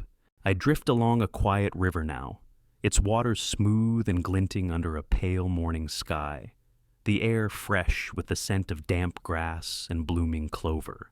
The current carries the hum of trade, the lifeblood of Charles's empire, as boats glide past, laden with wool, grain, and pottery. I settle onto a grassy bank, my hands sinking into the cool earth, and I feel the gentle pulse of commerce, like a hearth fire warming distant villages, binding them with threads of shared prosperity, steady and warm. The river is alive with soft sounds, the creak of oars, the splash of water against wooden hulls, the low voices of merchants calling to one another. I see a boatman steering his craft, his hands steady, his face weathered by years on the water, his cargo sacks of barley. Bolts of cloth will reach markets far beyond this bend, tying towns together in a web of exchange. I can smell the faint tang of tar from the boat's seams, mingling with the sweetness of wildflowers along the shore, and I let these senses ground me, tying me to this moment, this flow of life. I rise and walk along the bank, my boots soft on the dew-kissed grass, passing a small dock where workers unload barrels, their movements practiced, their laughter light. The river has grown under Charles's care, its paths cleared, its bridges strong, making trade a song that echoes across the empire. I picture him riding to a market town, his cloak dusted from the road, his eyes scanning the stalls, noting the goods that travel these waters. He speaks with a trader, I imagine, his questions kind but sharp, ensuring the roads are safe, the scales honest. I feel the trust in that exchange, like a warmth in my chest, steady and sure. I pause by a willow, its branches trailing in the water, and I lean against its trunk, the bark cool against my back. The river reflects the sky, a mirror of blues and golds, and I think of the villages it touches. Farmers sending their harvests, weavers trading their cloth, all part of Charles's dream. His empire thrives here, not in grand decrees, but in these quiet moments, where goods flow like stories, connecting hearts. I hear a boatman's song, its melody low and soothing, and I let it fill my mind, hoping it reaches you, easing you deeper into rest. You might feel it too, as you sink into your bed, your breath slow, your body heavy with calm. I move on, finding a wooden bench near the dock, its surface worn smooth by time. I sit, letting my gaze drift over the river, the boats gliding like leaves on a stream. A woman unloads a basket of apples, their red skins catching the light, and I smell their faint sweetness, a reminder of the fields I've walked. This is Charles's work, I realize ensuring the river carries not just goods, but hope, a promise that every village shares in the empire's bounty. I want you to feel that promise, like a blanket on a cool morning, wrapping around you, pulling you towards sleep. My voice is soft, steady, guiding you through this world where trade sings like a lullaby. I close my eyes for a moment, just listening the water's ripple, the boatman's call, the faint creak of a nearby cart. The empire's heart beats here, in the flow of goods, in the hands that load and unload, in Charles's care for his people. I picture him in Aachen, studying maps of rivers and roads, his nods slow, his heart full of plans to keep these waters alive. I let that image linger, hoping it settles over you, like a dream taking shape, easing you closer to rest. The river's song is a cradle, its rhythm gentle, and I want you to feel that rhythm, soothing like a familiar memory. I open my eyes and look out over the water, the boats moving steadily, their wake spreading like ripples in a pond. A merchant waves to another, their shared work a kind of dance, and I feel the community here, the way it holds the empire together. Charles knows this. I think he sees every barrel, every bolt of cloth, as a thread in his realm's fabric. I can almost hear his voice, low and thoughtful, speaking of markets that grow, of rivers that connect.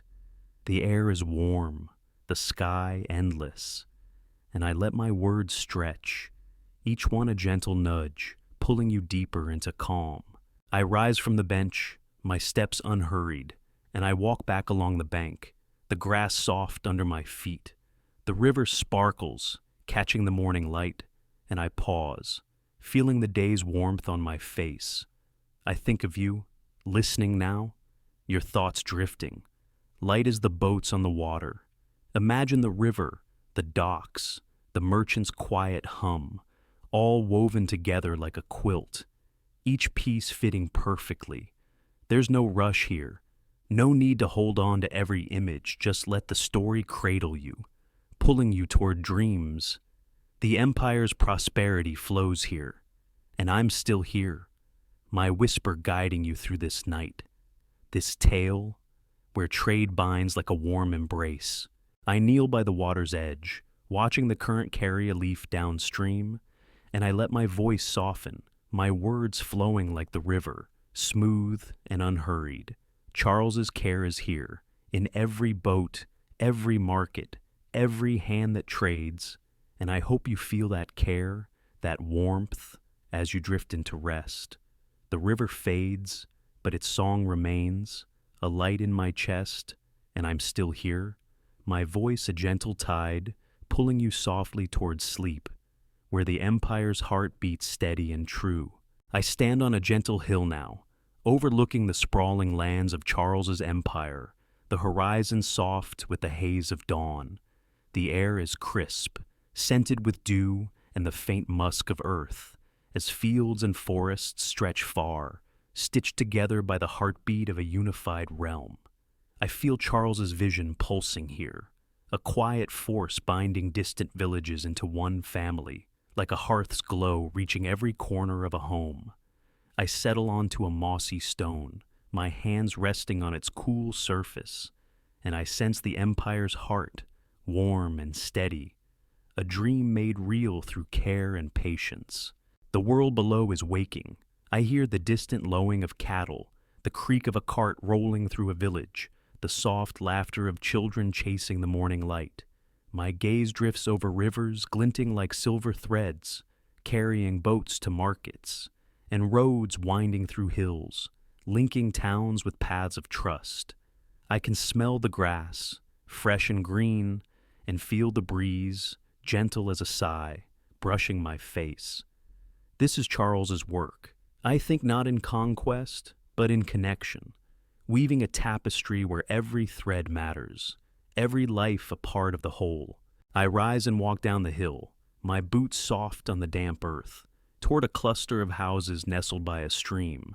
The roofs are thatched, their edges golden in the rising sun, and smoke curls lazily from chimneys, blending with the mist. I pause by a wooden bridge, my fingers tracing its worn railing, and I picture Charles riding across it, his horse's hooves steady, his eyes scanning the land. He stops to speak with a farmer, I imagine, his voice low, his questions kind, ensuring the fields thrive, the people feel heard. I feel that care, like a warmth in my chest, and I want you to feel it too, as you sink deeper into your bed, your breath slow and calm. I move on, finding a path lined with wildflowers, their petals soft against my fingers as I pass.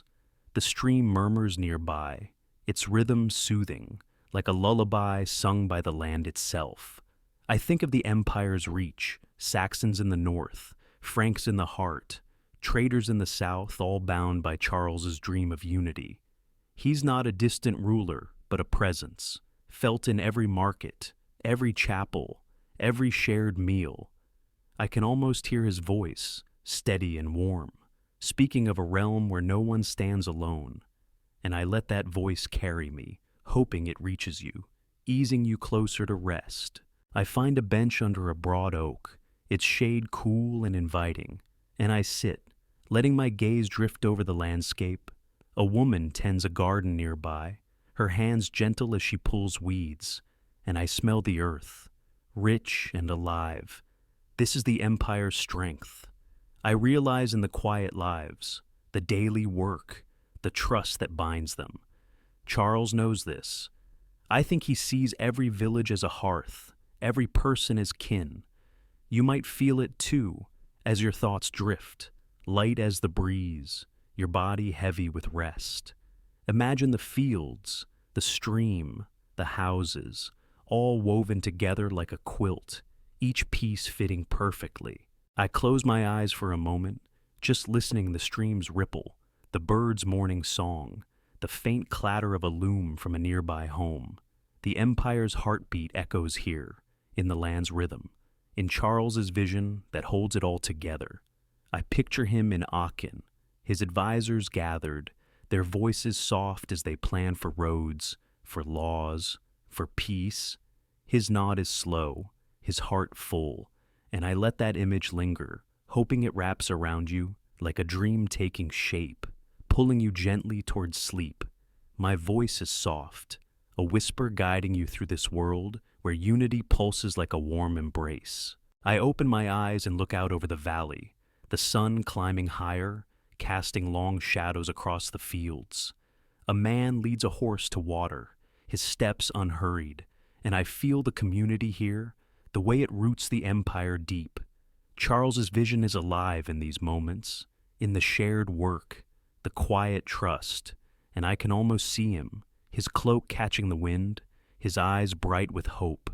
The air is warm now, the sky endless, and I let my words stretch, each one gentle, like a touch on your shoulder, easing you deeper into calm. The empire's heart beats for you, for all, and I want you to feel that heartbeat, soothing like a familiar song. I rise from the bench, my steps slow, and I walk back toward the bridge, the stream's song following me. The flowers nod in the breeze, their colors soft, and I pause, feeling the day's warmth on my face.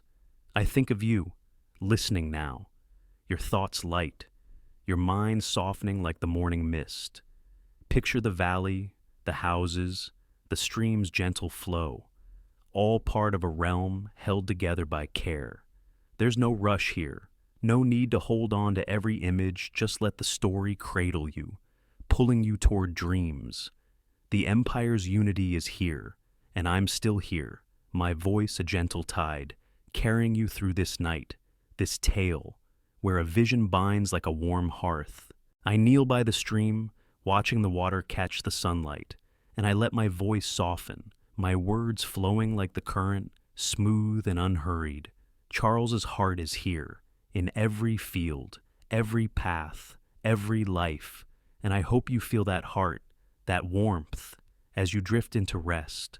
The valley fades, but its peace remains, a light in my chest, and I'm still here, my whisper guiding you through this world, this story, where unity endures like a steady flame, pulling you softly towards sleep.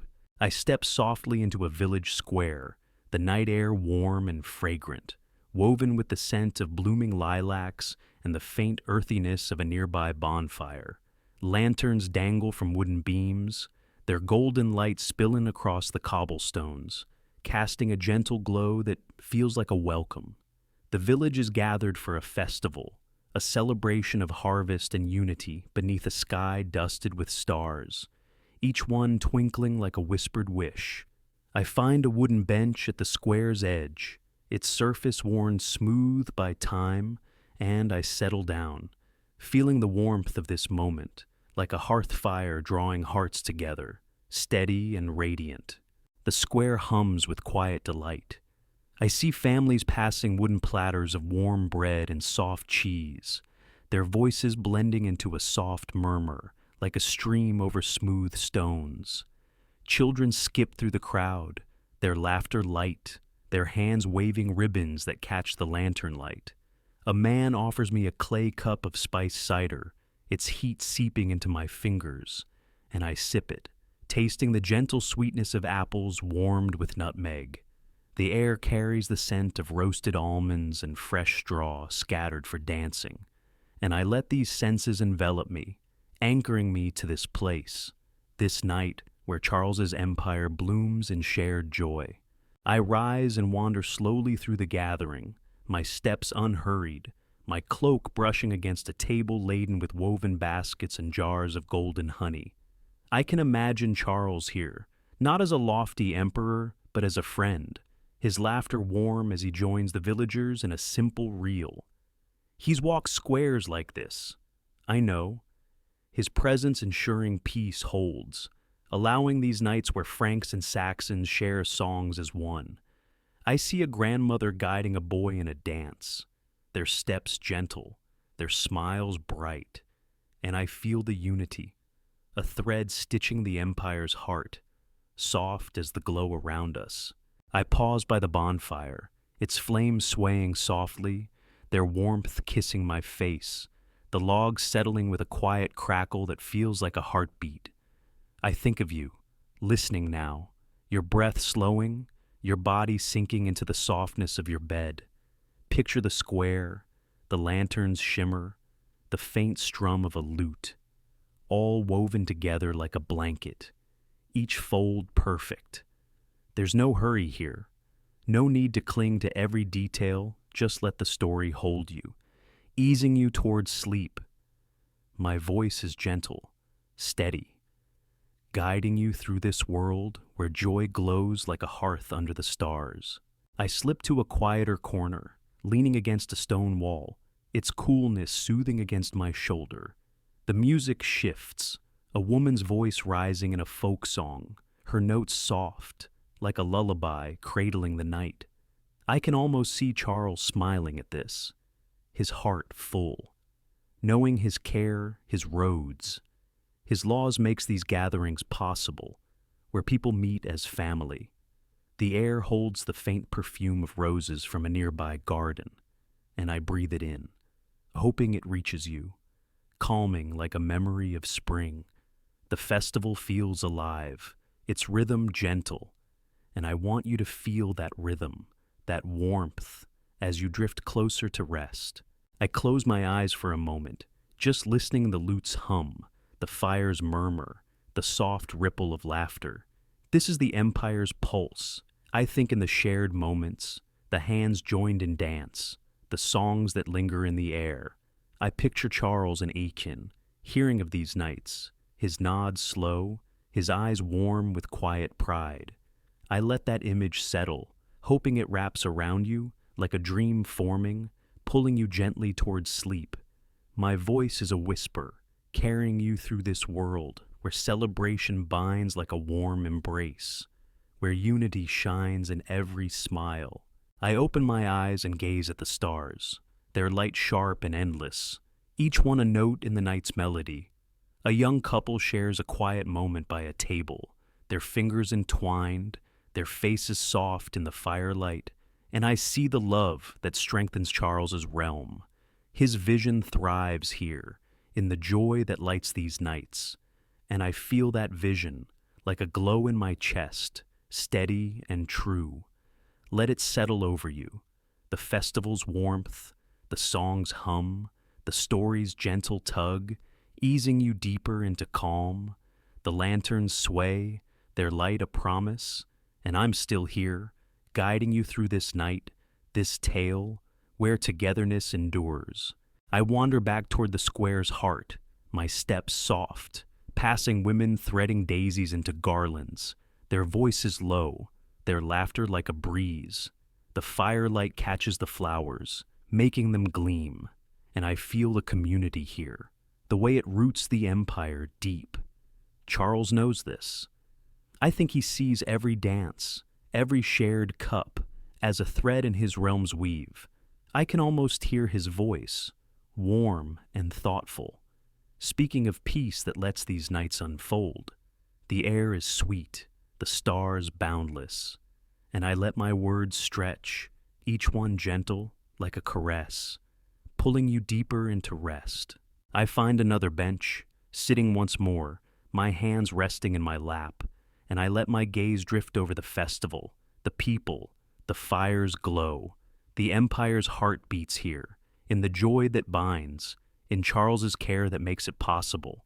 I hope you feel that care, that warmth, as you drift into rest. The festivals light a beacon in your mind. The music softens, but its warmth lingers, a promise in my chest. And I'm still here, my whisper guiding you through this world, this story, where celebration binds like a steady flame, pulling you softly toward dreams. I sit in a quiet courtyard now, the morning sun filtering through a canopy of vines, casting dappled light on the stone bench beneath me. The air is fresh, scented with rosemary and the faint warmth of baked earth, while the distant hum of Aachen streets fades into a gentle hush. This is a place of justice, where Charles's courts convene, their rulings fair, their voices soft, upholding a balance that holds the empire steady. I rest my hands on the bench's cool surface, feeling the weight of fairness, like a hearth's glow that warms without burning, steady and enduring. The courtyard is simple, its walls low, adorned with climbing ivy that sways in the breeze. I hear the soft murmur of voices from a nearby chamber, where judges listen to a farmer's plea, their questions calm, their nods thoughtful. A woman waits outside, her hands folded, her face eased by the knowledge that her case will be heard. I can smell the faint tang of ink from parchments carried by a clerk, blending with the sweetness of flowers tucked into the vines. And I let these senses ground me, tying me to this moment, this work of justice. I rise and wander toward the chamber's open door, my steps slow, my boots scuffing the stone path. Inside, the room is plain, its wooden table scarred from years of use. But there's a dignity here, a quiet strength in the way disputes are settled. I picture Charles visiting such courts, his presence unassuming, his eyes sharp as he watches the process unfold. He's not here to command, but to ensure the laws he's shaped are lived, that every voice, no matter how small, finds a place. I feel that care, like a warmth in my chest, and I want you to feel it too, as you sink deeper into your bed, your breath slow and even. I pause by a fountain, its water trickling into a shallow basin, the sound soothing, like a whisper from the earth. I dip my fingers into the cool water, letting the droplets slip through, and I think of the empire's people, farmers, merchants, widows trusting in these courts to protect their rights. Charles's justice is a promise, I realize, not of perfection, but of fairness, a balance that lets villages thrive. I can almost hear his voice, low and steady, speaking of laws as a shield, and I let that voice carry me, hoping it reaches you, easing you closer to rest. I find another bench, this one tucked under the vines, its shade cool and inviting, and I sit, letting my gaze drift over the courtyard. A bird flits through the air, landing on the fountain's edge, and I smile, feeling the peace of this place. The courts are Charles's hearth, I think, warming his realm with trust, ensuring no one is left in the cold. You might feel it too, as your thoughts drift, light as the breeze, your body heavy with calm. Imagine the courtyard, the fountains trickle, the quiet work of justice, all woven together like a quilt, each piece fitting perfectly. I close my eyes for a moment, just listening to the water's song, the faint murmur of voices, the rustle of leaves overhead. This is the empire's heart, in the fairness that binds its people, in Charles's care that makes it possible. I picture him in Aachen, reading reports of settled disputes, his nod slow, his heart full of pride for his judges. I let that image linger, hoping it wraps around you, like a dream taking shape, pulling you gently towards sleep. My voice is soft, a whisper guiding you through this world, where justice glows like a steady flame. I open my eyes and look up at the vines, their green leaves catching the sunlight, their shadows dancing on the stone. A clerk passes by, his arms full of parchments, his steps unhurried, and I feel the community here, the way it upholds the empire's balance. Charles knows this. I think he sees every ruling, every settled heart, as a thread in his realm's fabric. I can almost smell the rosemary in the air, its sharpness soothing, and I let that scent carry me, hoping it reaches you, like a memory of a peaceful day. The courtyard feels alive, its pulse gentle, and I want you to feel that pulse, that warmth, as you drift closer to rest. I rise from the bench, my steps slow, and I walk back toward the fountain, its water sparkling in the sun. The air is warm now, the sky a clear blue, and I pause, feeling the day's light on my face. I think of you, listening now, your thoughts light, your mind softening like the morning's glow.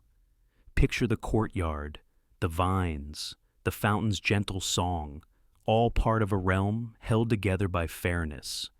There's no rush here, no need to hold on to every image, just let the story cradle you, pulling you toward dreams. The empire's justice is here, and I'm still here, my voice a gentle tide, carrying you through this night, this tale, where fairness endures like a warm embrace. I kneel by the fountain, watching the water ripple, and I let my voice soften, my words flowing like the current, smooth and unhurried. Charles's heart is here, in every court, every ruling, every life touched by justice, and I hope you feel that heart, that warmth, as you drift into rest. The courtyard fades, but its peace remains, a light in my chest, and I'm still here, my whisper guiding you through this world, this story, where justice binds like a steady hearth, pulling you softly towards sleep. I rest within the quiet walls of an abbey now, its stone arches rising high, softened by the glow of candlelight filtering through narrow windows. The air is cool, scented with the faint sweetness of incense and the earthy musk of ancient wood, a sanctuary where time seems to pause. Monks move silently, their robes brushing the floor, their voices rising in a chant that weaves through the stillness, its melody a gentle embrace. I settle onto a wooden pew, my hands resting on its polished surface, and I feel the harmony of their song, like a hearth's warmth soothing the soul, steady and eternal. The chant hums, its notes low and resonant, filling the abbey with a peace that seems to pulse like a heartbeat. I hear the faint rustle of parchment as a monk turns a page in a nearby alcove, his work preserving sacred texts. The candles flicker, casting shadows that dance across the stone, and I smell the wax, its warmth blending with the cool air. This is a place of devotion, I think, where Charles's empire finds its spirit, where faith is a thread binding hearts across villages and fields. I let my eyes close for a moment, letting the chant wash over me, its rhythm soothing, like a river smoothing stones. I rise and walk slowly along the cloister, my steps soft on the worn tiles, my fingers brushing the cool stone of a column. The monks' voices follow me, their harmony unbroken. And I picture Charles visiting this abbey, his head bowed, his heart open to the quiet strength here. He supports these places, I know, ensuring their walls stand, their songs continue, for they are the empire's roots, deep and nourishing. I can almost see him kneeling in prayer, his cloak pooling around him, his thoughts on his people, their hopes, their peace. The air feels sacred, alive with purpose, and I let it fill my lungs, grounding me to this moment. I pause by a small garden, its herbs glowing faintly in the moonlight, spilling through an open arch. The scent of lavender and thyme brushes my senses, and I kneel, my hands sinking into the soft earth. The chant drifts out, softer now, like a lullaby. And I think of you, listening now, your breath slow, your body sinking deeper into rest. Imagine the abbey, the candles glow, the monk's song, all woven together like a tapestry, each thread perfect. There's no rush here, no need to hold on to every note, just let the story cradle you, pulling you towards sleep. My voice is gentle, steady, guiding you through this world where harmony sings like a hearth in the night. I move to a stone bench in the garden, its surface cool under my hands, and I sit, letting my gaze drift over the cloister's shadows. A monk passes, his steps silent, carrying a candle that flickers like a star. This abbey is Charles's gift, I realize, not just to the monks, but to all his people, a place where faith holds firm, where hearts find rest. I can feel that rest now, like a warmth in my chest, and I want you to feel it too, as your thoughts drift, light as the moonlight, your body heavy with calm. The chant continues, its melody a promise, and I let it carry me, hoping it reaches you, soothing like a memory of peace. I close my eyes again, just listening the monks' voices, the faint creak of the abbey's beams, the whisper of a breeze through the garden. This is the empire's heart. I think in the quiet devotion, the sacred songs, the care that Charles pours into these walls. I picture him in Aachen, hearing of abbeys like this, his nods slow, his eyes warm with gratitude for their work. I let that image linger, hoping it wraps around you, like a dream taking shape, pulling you gently towards sleep. My voice is a whisper, guiding you through this world where faith binds like a warm embrace, where harmony hums through the night. I open my eyes and look up at the stars visible through the cloister's arch, their light soft, each one a note in the monk's chant. A bell tolls faintly, its tone deep and calm, marking the hour, and I feel the abbey's rhythm, its pulse steady, like the empire itself. Charles's vision lives here, in the songs that rise, in the hands that pray. And I feel that vision, like a glow that never fades. Let it settle over you. The abbey's calm, the chant's warmth, the story's gentle tug, easing you deeper into rest. The candles burn low, their light a beacon, and I'm still here, carrying you through this night, this tale, where harmony endures. I rise from the bench, my steps unhurried, and I wander back toward the chapel, the chant growing clearer, its notes wrapping around me like a shawl.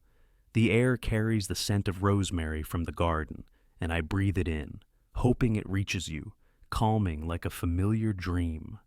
I pause at the chapel's door, my hand resting on the wood, warm from the day's sun, and I think of Charles, his heart tied to these places, his empire stronger for their prayers. The monks' voices rise, their harmony a cradle, and I want you to feel that cradle, soothing like a gentle tide, pulling you closer to rest. I slip back to the pew, sitting once more, my hands folded in my lap, and I let my gaze drift over the chapel, the candles, the stone arches. The empire's spirit breathes here, in the monk's devotion, in Charles's care that keeps these walls standing. I hope you feel that care, that warmth, as you drift into rest. The Abbey's light aglow in your mind. The chant softens, but its peace lingers. A promise in my chest, and I'm still here.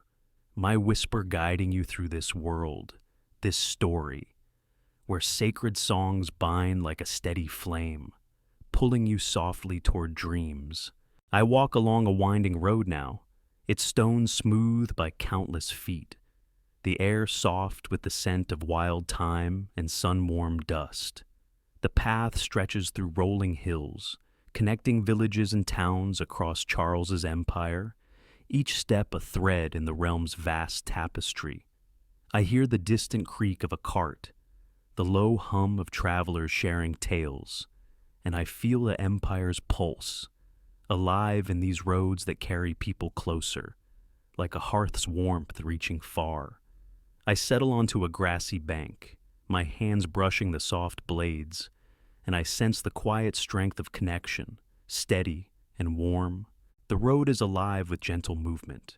A merchant leads a mule laden with wool, his steps unhurried, his face calm under the morning sun.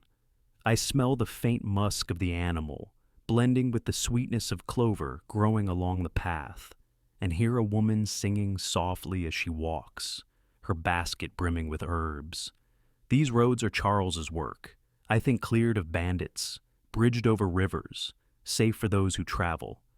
I picture him riding this way, his horse's hooves steady, his eyes scanning the horizon, ensuring his people can move freely, their lives intertwined. I feel that care, like a glow in my chest, grounding me to this moment.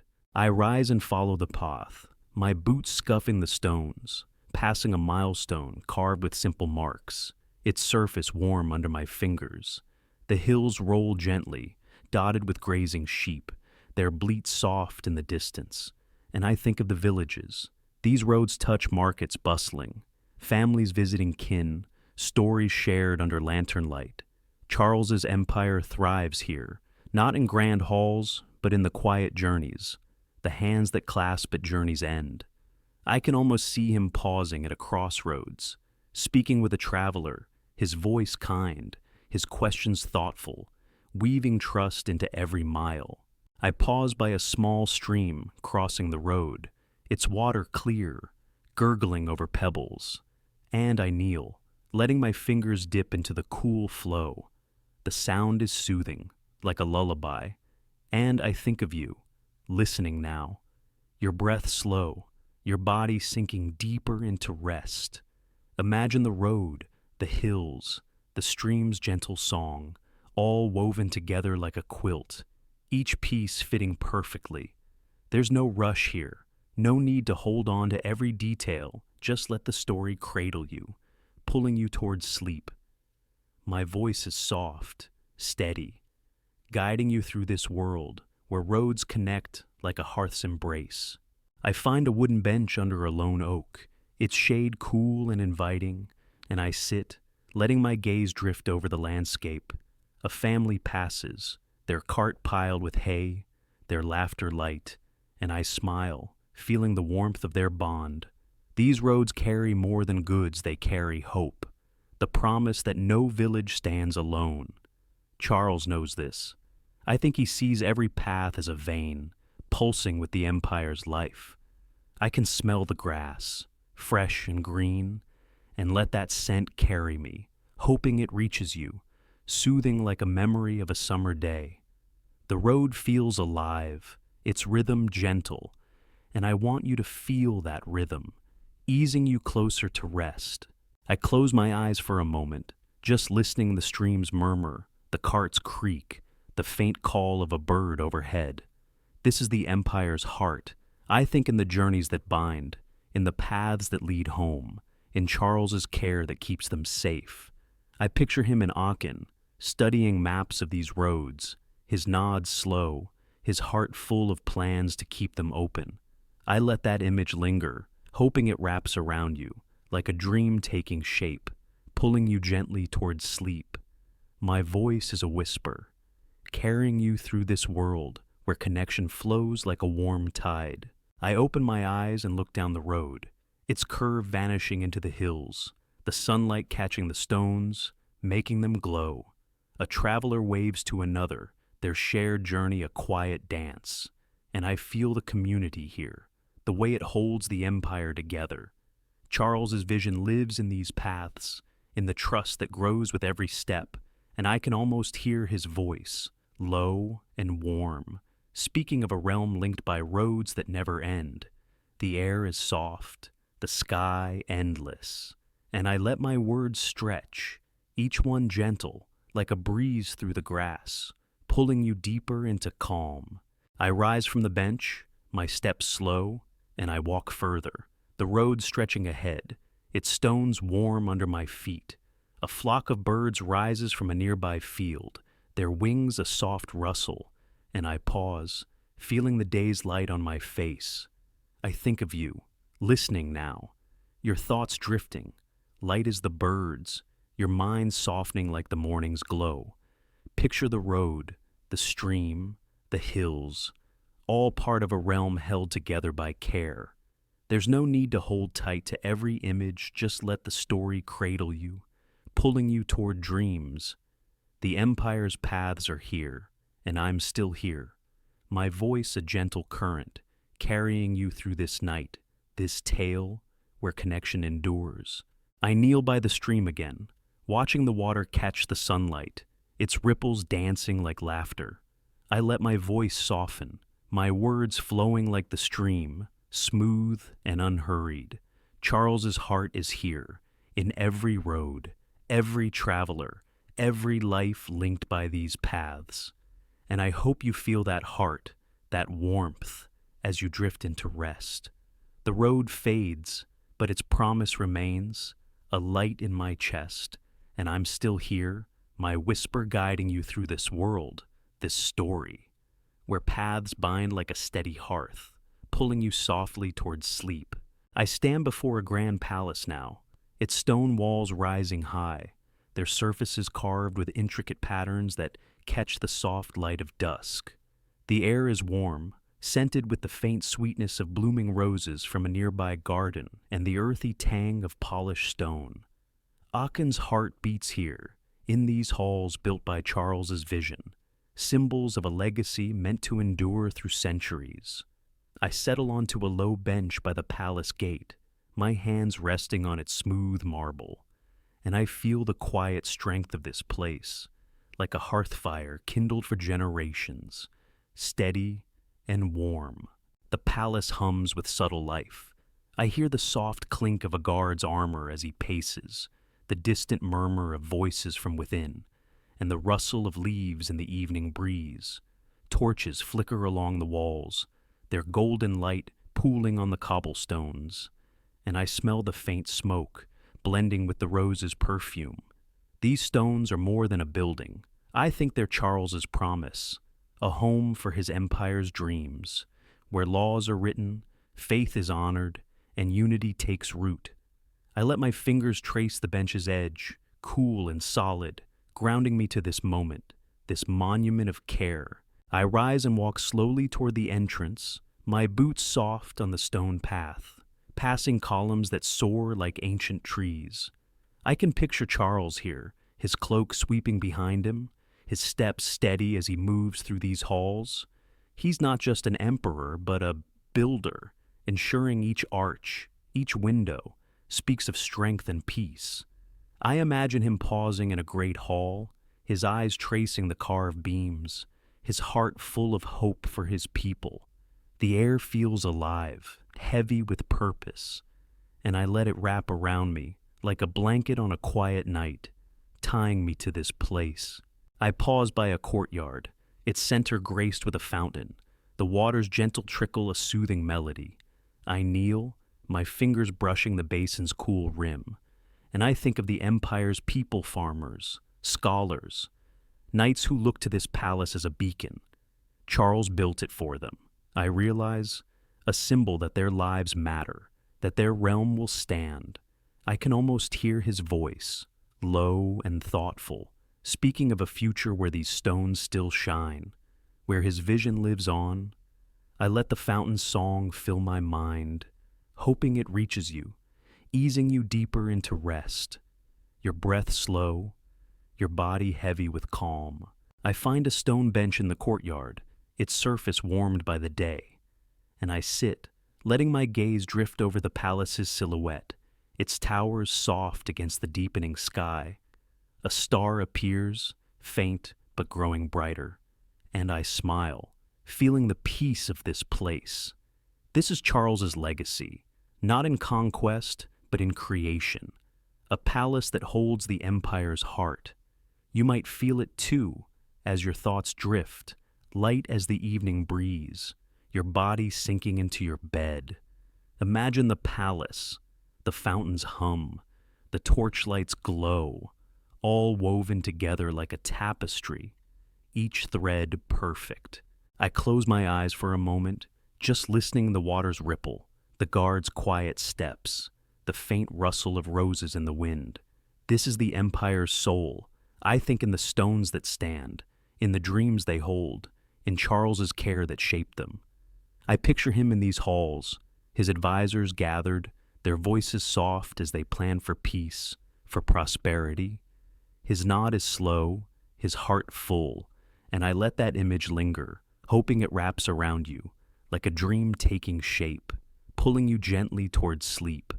My voice is soft, a whisper guiding you through this world where palaces rise like a warm embrace. I open my eyes and look up at the stars, now scattering across the sky. Each one a story, a hope, a legacy. A servant passes, carrying a tray of candles, their flames small but steady. And I feel the community here, the way it breathes life into these walls. Charles knows this. I think he sees every stone, every light, as a thread in his realm's fabric. I can almost smell the wax, its sweetness lingering, and I let that scent carry me, hoping it reaches you, soothing like a memory of evening. The palace feels timeless, its pulse gentle, and I want you to feel that pulse, that warmth, as you drift closer to rest. I rise from the bench, my steps unhurried, and I wander back toward the gate, the torchlight guiding my way.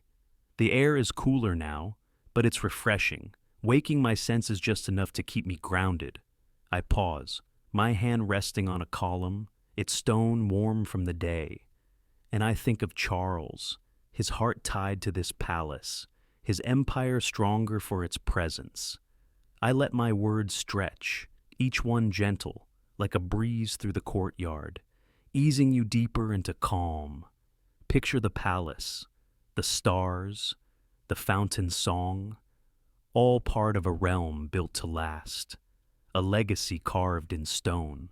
I kneel by the fountain again, watching the water catch the torchlight, its ripples soft as laughter. I let my voice soften, my words flowing like the water, smooth and unhurried. Charles's heart is here, in every hall, every stone, every life touched by this place. And I hope you feel that heart, that warmth, as you drift into rest. The palace fades, but its promise remains, a light in my chest, and I'm still here, my whisper guiding you through this world, this story, where legacies endure like a steady hearth, pulling you softly toward dreams. I sit in a quiet village now, its houses clustered like old friends, their thatched roofs glowing faintly under the soft light of a crescent moon.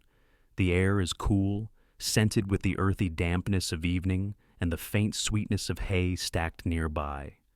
Around a communal fire, villagers gather, their voices low and warm, sharing tales of harvests, journeys, and dreams, weaving a shared story that binds them to Charles's empire. I settle onto a wooden bench, my hands resting on its weathered grain, and I feel the gentle rise of their voices, like a hearth's glow uniting hearts, steady and warm.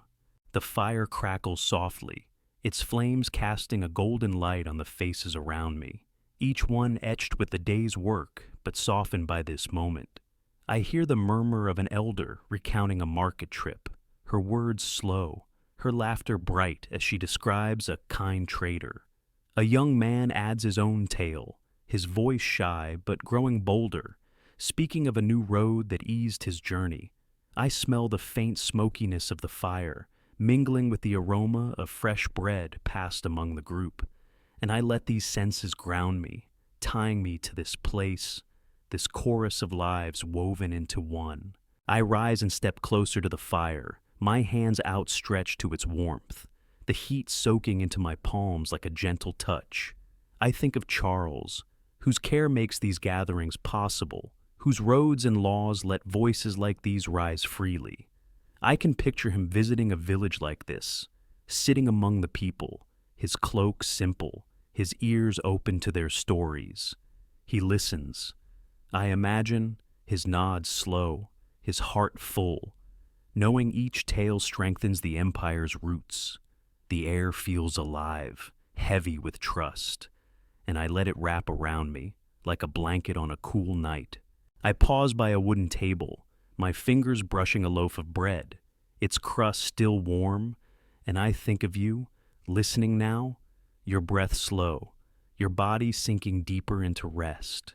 Imagine the firelight, the villagers' voices, the bread's warmth, all woven together like a tapestry, each thread perfect. There's no rush here, no need to hold on to every word, just let the story cradle you, pulling you towards sleep. My voice is gentle, steady, guiding you through this world where voices rise like a hearth's embrace, binding the night. I move to a quieter spot, leaning against a sturdy oak, its bark cool against my back. The fire's glow reaches me still, and I hear a woman begin a song, her voice soft, joined by others in a melody that feels like a lullaby. This is Charles's empire. I think not just in palaces or laws, but here, where people share their lives, their stories becoming one. I can almost see him smiling at such a scene, his heart warmed by the unity he's fostered. The air carries the scent of pine from the nearby woods, and I breathe it in, hoping it reaches you, soothing like a memory of evening calm. I close my eyes for a moment, just listening the song's gentle rise, the fire's murmur, the faint rustle of leaves overhead. This is the empire's heart, in the voices that weave together, in the trust that lets them flow. I picture Charles and Aachen, hearing reports of villages like this, their people content, their stories shared, and his nod is slow, his eyes bright with quiet pride. I let that image linger, hoping it wraps around you, like a dream taking shape, pulling you gently towards sleep. My voice is a whisper, carrying you through this world where stories bind like a warm tide. I open my eyes and look up at the stars, their light piercing the dark, each one a voice, a story, a life. A child adds her tale now, her words small but clear, speaking of a festival she loved, and the villagers smile, their faces soft in the firelight. Charles's vision lives here, in the freedom to speak, to be heard, and I feel that vision, like a glow in my chest, steady and true. Let it settle over you, the fire's warmth, the song's hum, the story's gentle tug, easing you deeper into rest. The voices continue, their rhythm a cradle, and I'm still here, guiding you through this night, this tale where unity endures. I wander back toward the bench, my steps soft, passing a group sharing a jug of cider, their laughter low and warm.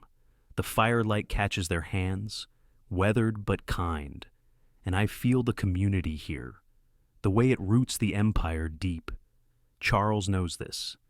I think he sees every story, every shared moment, as a thread in his realm's fabric. I can almost hear his voice, warm and thoughtful, speaking of peace that lets voices rise. The air is sweet, the stars endless, and I let my words stretch, each one gentle, like a breeze through the night, pulling you deeper into calm. I sit again, my hands folded in my lap, and I let my gaze drift over the fire, the people, the glowing embers. The empire's heart beats here, in the tales that bind, in Charles's care that makes them possible. I hope you feel that care, that warmth, as you drift into rest, the firelight a beacon in your mind, the song softens, but its peace lingers, a promise in my chest, and I'm still here, my whisper guiding you through this world, this story, where voices weave like a steady flame, pulling you softly toward dreams. I rest on a gentle hill now, the twilight air soft and cool, scented with the faint sweetness of wild lavender and the earthy dampness of evening grass. Below me, Ocean's lights flicker like scattered stars, its palace and chapel glowing softly, a testament to Charles's enduring wisdom. I settle onto a blanket spread over the ground, my hands sinking into the cool earth, and I reflect on his lessons, their quiet strength guiding an empire like a hearth's warmth, steady and timeless, easing the world into peace. The hill is quiet, save for the rustle of leaves in a gentle breeze and the distant murmur of a stream winding through the valley. I can see the empire stretching beyond fields golden with harvest, roads alive with travelers, villages bound by shared stories. Charles's wisdom is here, I think, in the balance he's struck, the way he listens to his people, his laws fair, his faith deep. I picture him in his palace, his advisors gathered by candlelight, his voice low as he speaks of unity, of care, of a realm that endures. The air smells of dew, fresh and clean, and I let it fill my lungs, grounding me to this moment, this reflection. I lie back, my head resting on the blanket, and I gaze up at the sky, its deep blue fading to velvet, stars beginning to shimmer. Charles's lessons are like these stars. I muse small but constant, guiding those who look to them. I think of a farmer I saw, his fields thriving under just taxes, or a scholar in Aachen, his quill free to write because of Charles's patronage. His wisdom is patience, I realize, a steady hand that nurtures rather than forces. And I feel that patience like a warmth in my chest, soothing and sure.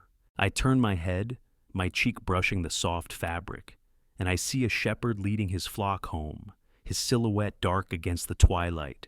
His steps are slow, his whistle soft, and I think of Charles, guiding his people with the same care, each decision a step toward peace. I can almost hear his voice, calm and thoughtful, teaching his sons to rule with heart, to see every village as kin. The stream's murmur reaches me, its rhythm a lullaby, and I think of you, listening now. Your breath slow, your body sinking deeper into rest. Imagine the hill, the stars, the valley's glow, all woven together like a tapestry, each thread perfect. I close my eyes for a moment, just listening the breezes whisper, the stream's song, the faint bleat of a lamb in the distance. This is the empire's heart. I think in the wisdom that guides it, in Charles's lessons that light the way. I picture him walking Aachen streets, his cloak catching the dusk, his eyes bright with hope for what his realm can be. I let that image linger, hoping it wraps around you, like a dream taking shape, pulling you gently towards sleep. My voice is soft, a whisper guiding you through this world where wisdom shines like a warm embrace. I open my eyes and trace the stars, their patterns familiar, like stories told by firelight. Charles's lessons live in these moments. I think in the trust he builds, the peace he sows, the care that binds his people. I remember a festival, voices joined in song, or a court where justice calmed a dispute, all rooted in his quiet strength. The air is cooler now, but it's refreshing, waking my senses just enough to keep me grounded. I let my words stretch, each one gentle, like a breeze over the hill, easing you deeper into calm. The empire's wisdom is here, and I want you to feel that wisdom, soothing like a familiar melody. I sit up slowly, my hands brushing the grass, and I look out over the valley. Ocean's lights a soft constellation below. A night bird calls, its note clear, And I feel the community here, the way Charles's lessons hold it together. He sees every star, every life, as part of his care, I think, and I can almost see him, his hand resting on a map, his heart full of dreams for his people. The lavender scent lingers, soft and calming, and I let it carry me, hoping it reaches you, like a memory of a peaceful dusk. The hill feels timeless, its pulse gentle, and I want you to feel that pulse, that warmth, as you drift closer to rest. I rise, folding the blanket, my steps slow, and I walk down the hill, the grass soft under my feet. The valley glows faintly, its villages asleep, trusting in Charles's wisdom to guide them. I pause, my hand resting on a wooden fence, its grain warm from the day. And I think of you, listening now, your thoughts light, your mind softening like the twilight. Picture the hill, the stars, Action's distant glow, all part of a realm shaped by care.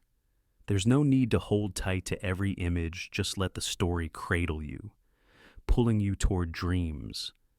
My voice is a gentle tide, carrying you through this night, this tale where wisdom endures. I kneel by the stream at the hill's base, watching the water catch the starlight, its ripples soft as a sigh.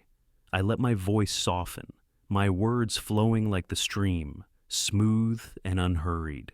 Charles's heart is here, in every lesson, every life touched by his care. And I hope you feel that heart, that warmth, as you drift into rest. The valley fades, but its peace remains, a light in my chest.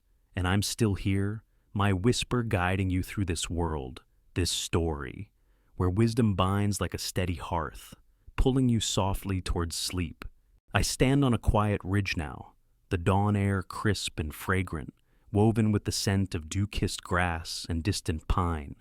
Below, the Frankish Empire stretches wide, its borders soft in the morning mist, a patchwork of fields, rivers, and villages united under Charles's steady hand. I feel the calm of this vast horizon, a realm held together by trust and care, like a hearth's glow reaching far into the twilight. I settle onto a smooth boulder, my hands brushing its cool surface, and I sense the Empire's quiet strength, its borders woven into a warm embrace, steady and boundless. The world stirs gently. I hear the faint clink of a shepherd's bell in the valley, the soft rush of a river winding through the hills, and the distant hum of a village waking to the day.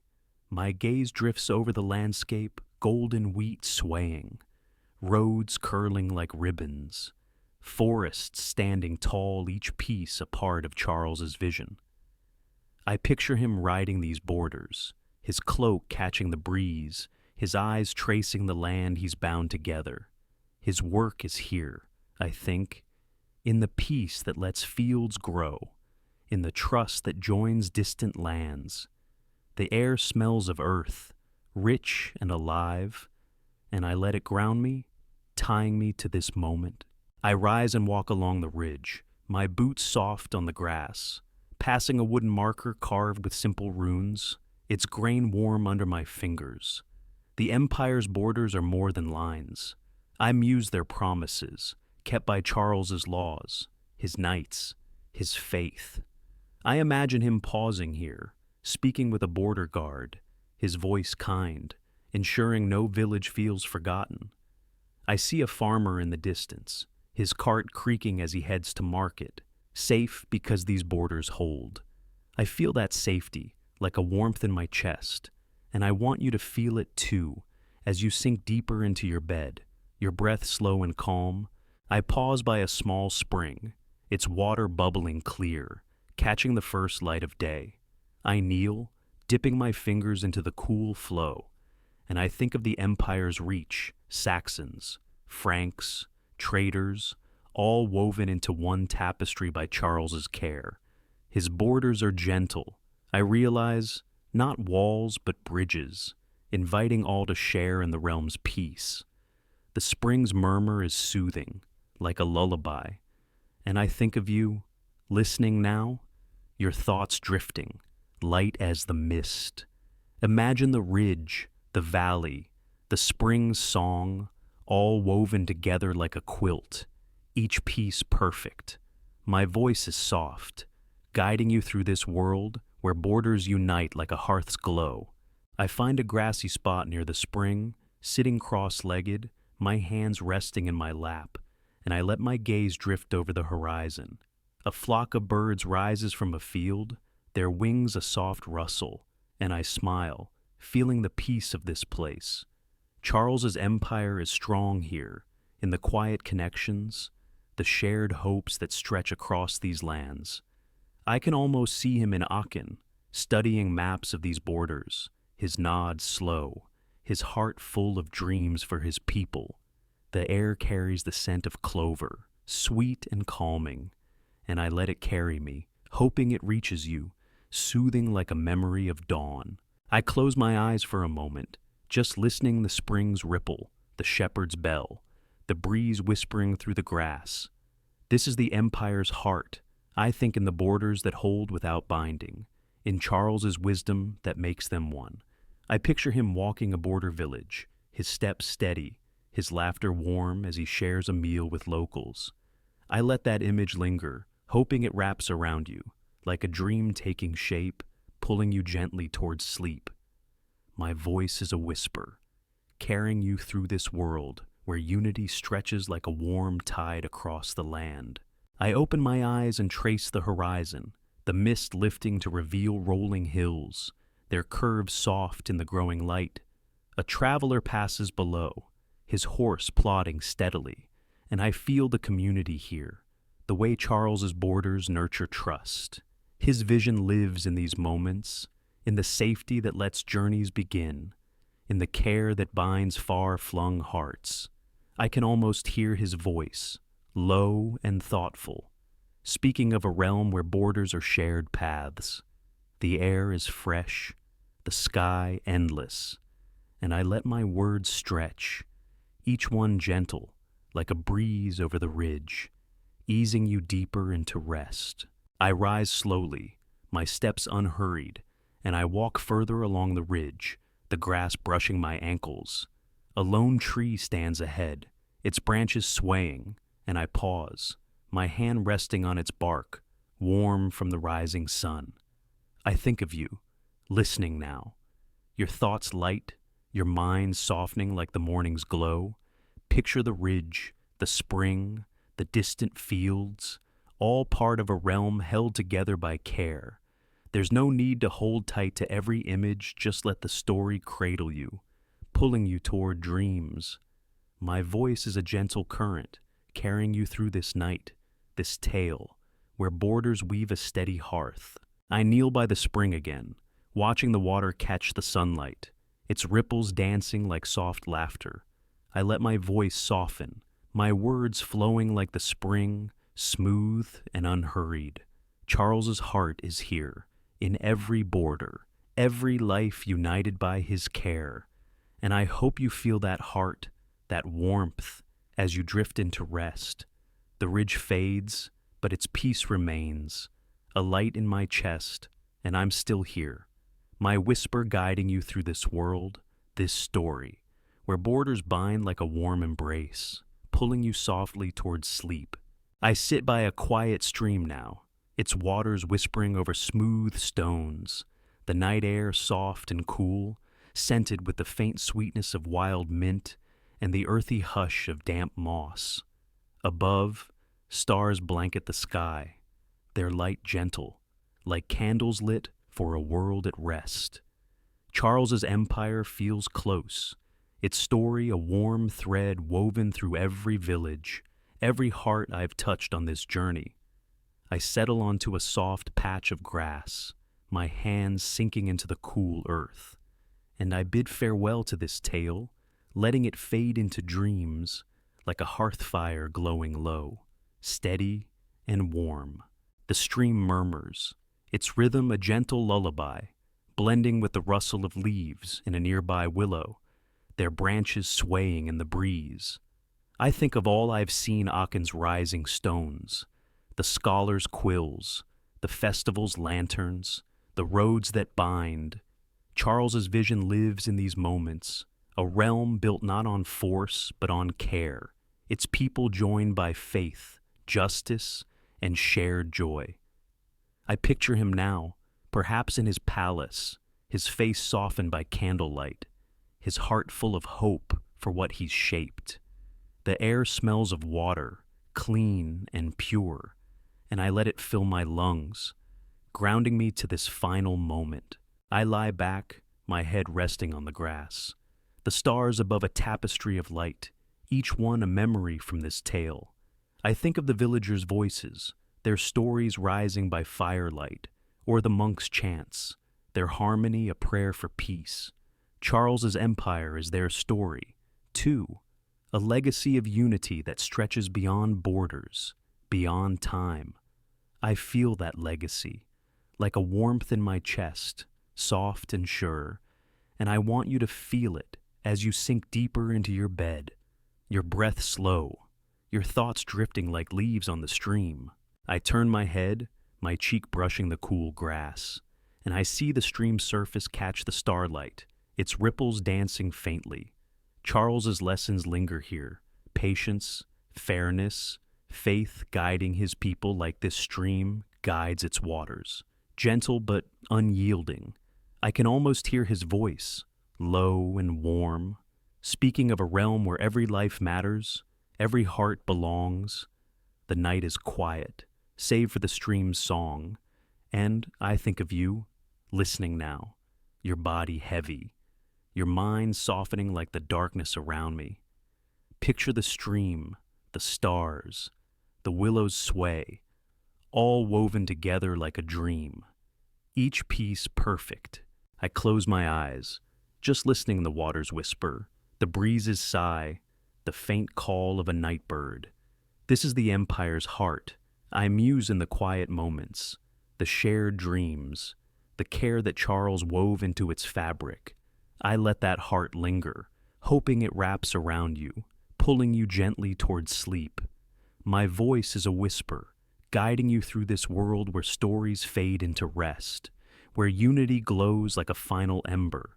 The stream sings on, its melody a cradle, and I want you to feel that cradle, soothing like a memory of peace. I open my eyes, gazing at the stars, their light now softer, as if they too are ready to rest. The tale of Charles's empire is complete, a story of a man who built not for glory, but for his people, whose crown was a promise to unite. I feel that promise, like a glow that never fades, and I hope you feel it. Your thoughts light, your body sinking into calm. Let the stream's song, the stars shimmer, the night's gentle pull ease you deeper into rest. I'm still here, my words a breath, carrying you through this final moment, where dreams wait like a warm embrace. This journey through Charles's empire has been one of warmth, of quiet strength, of a realm shaped by care, from Aachene's chapel to village fires, from scholars' quills to festival dances. His vision bound hearts, creating a legacy that feels like home. As the stream fades, I invite you to carry its peace, to let this tale linger in your dreams. If you've loved this story, please press like and subscribe for more tales to soothe your nights. Share your thoughts below, perhaps where you're listening, under what starry sky. Now, let the night take you, the stars your guide, and drift into sleep, wrapped in the empire's glow.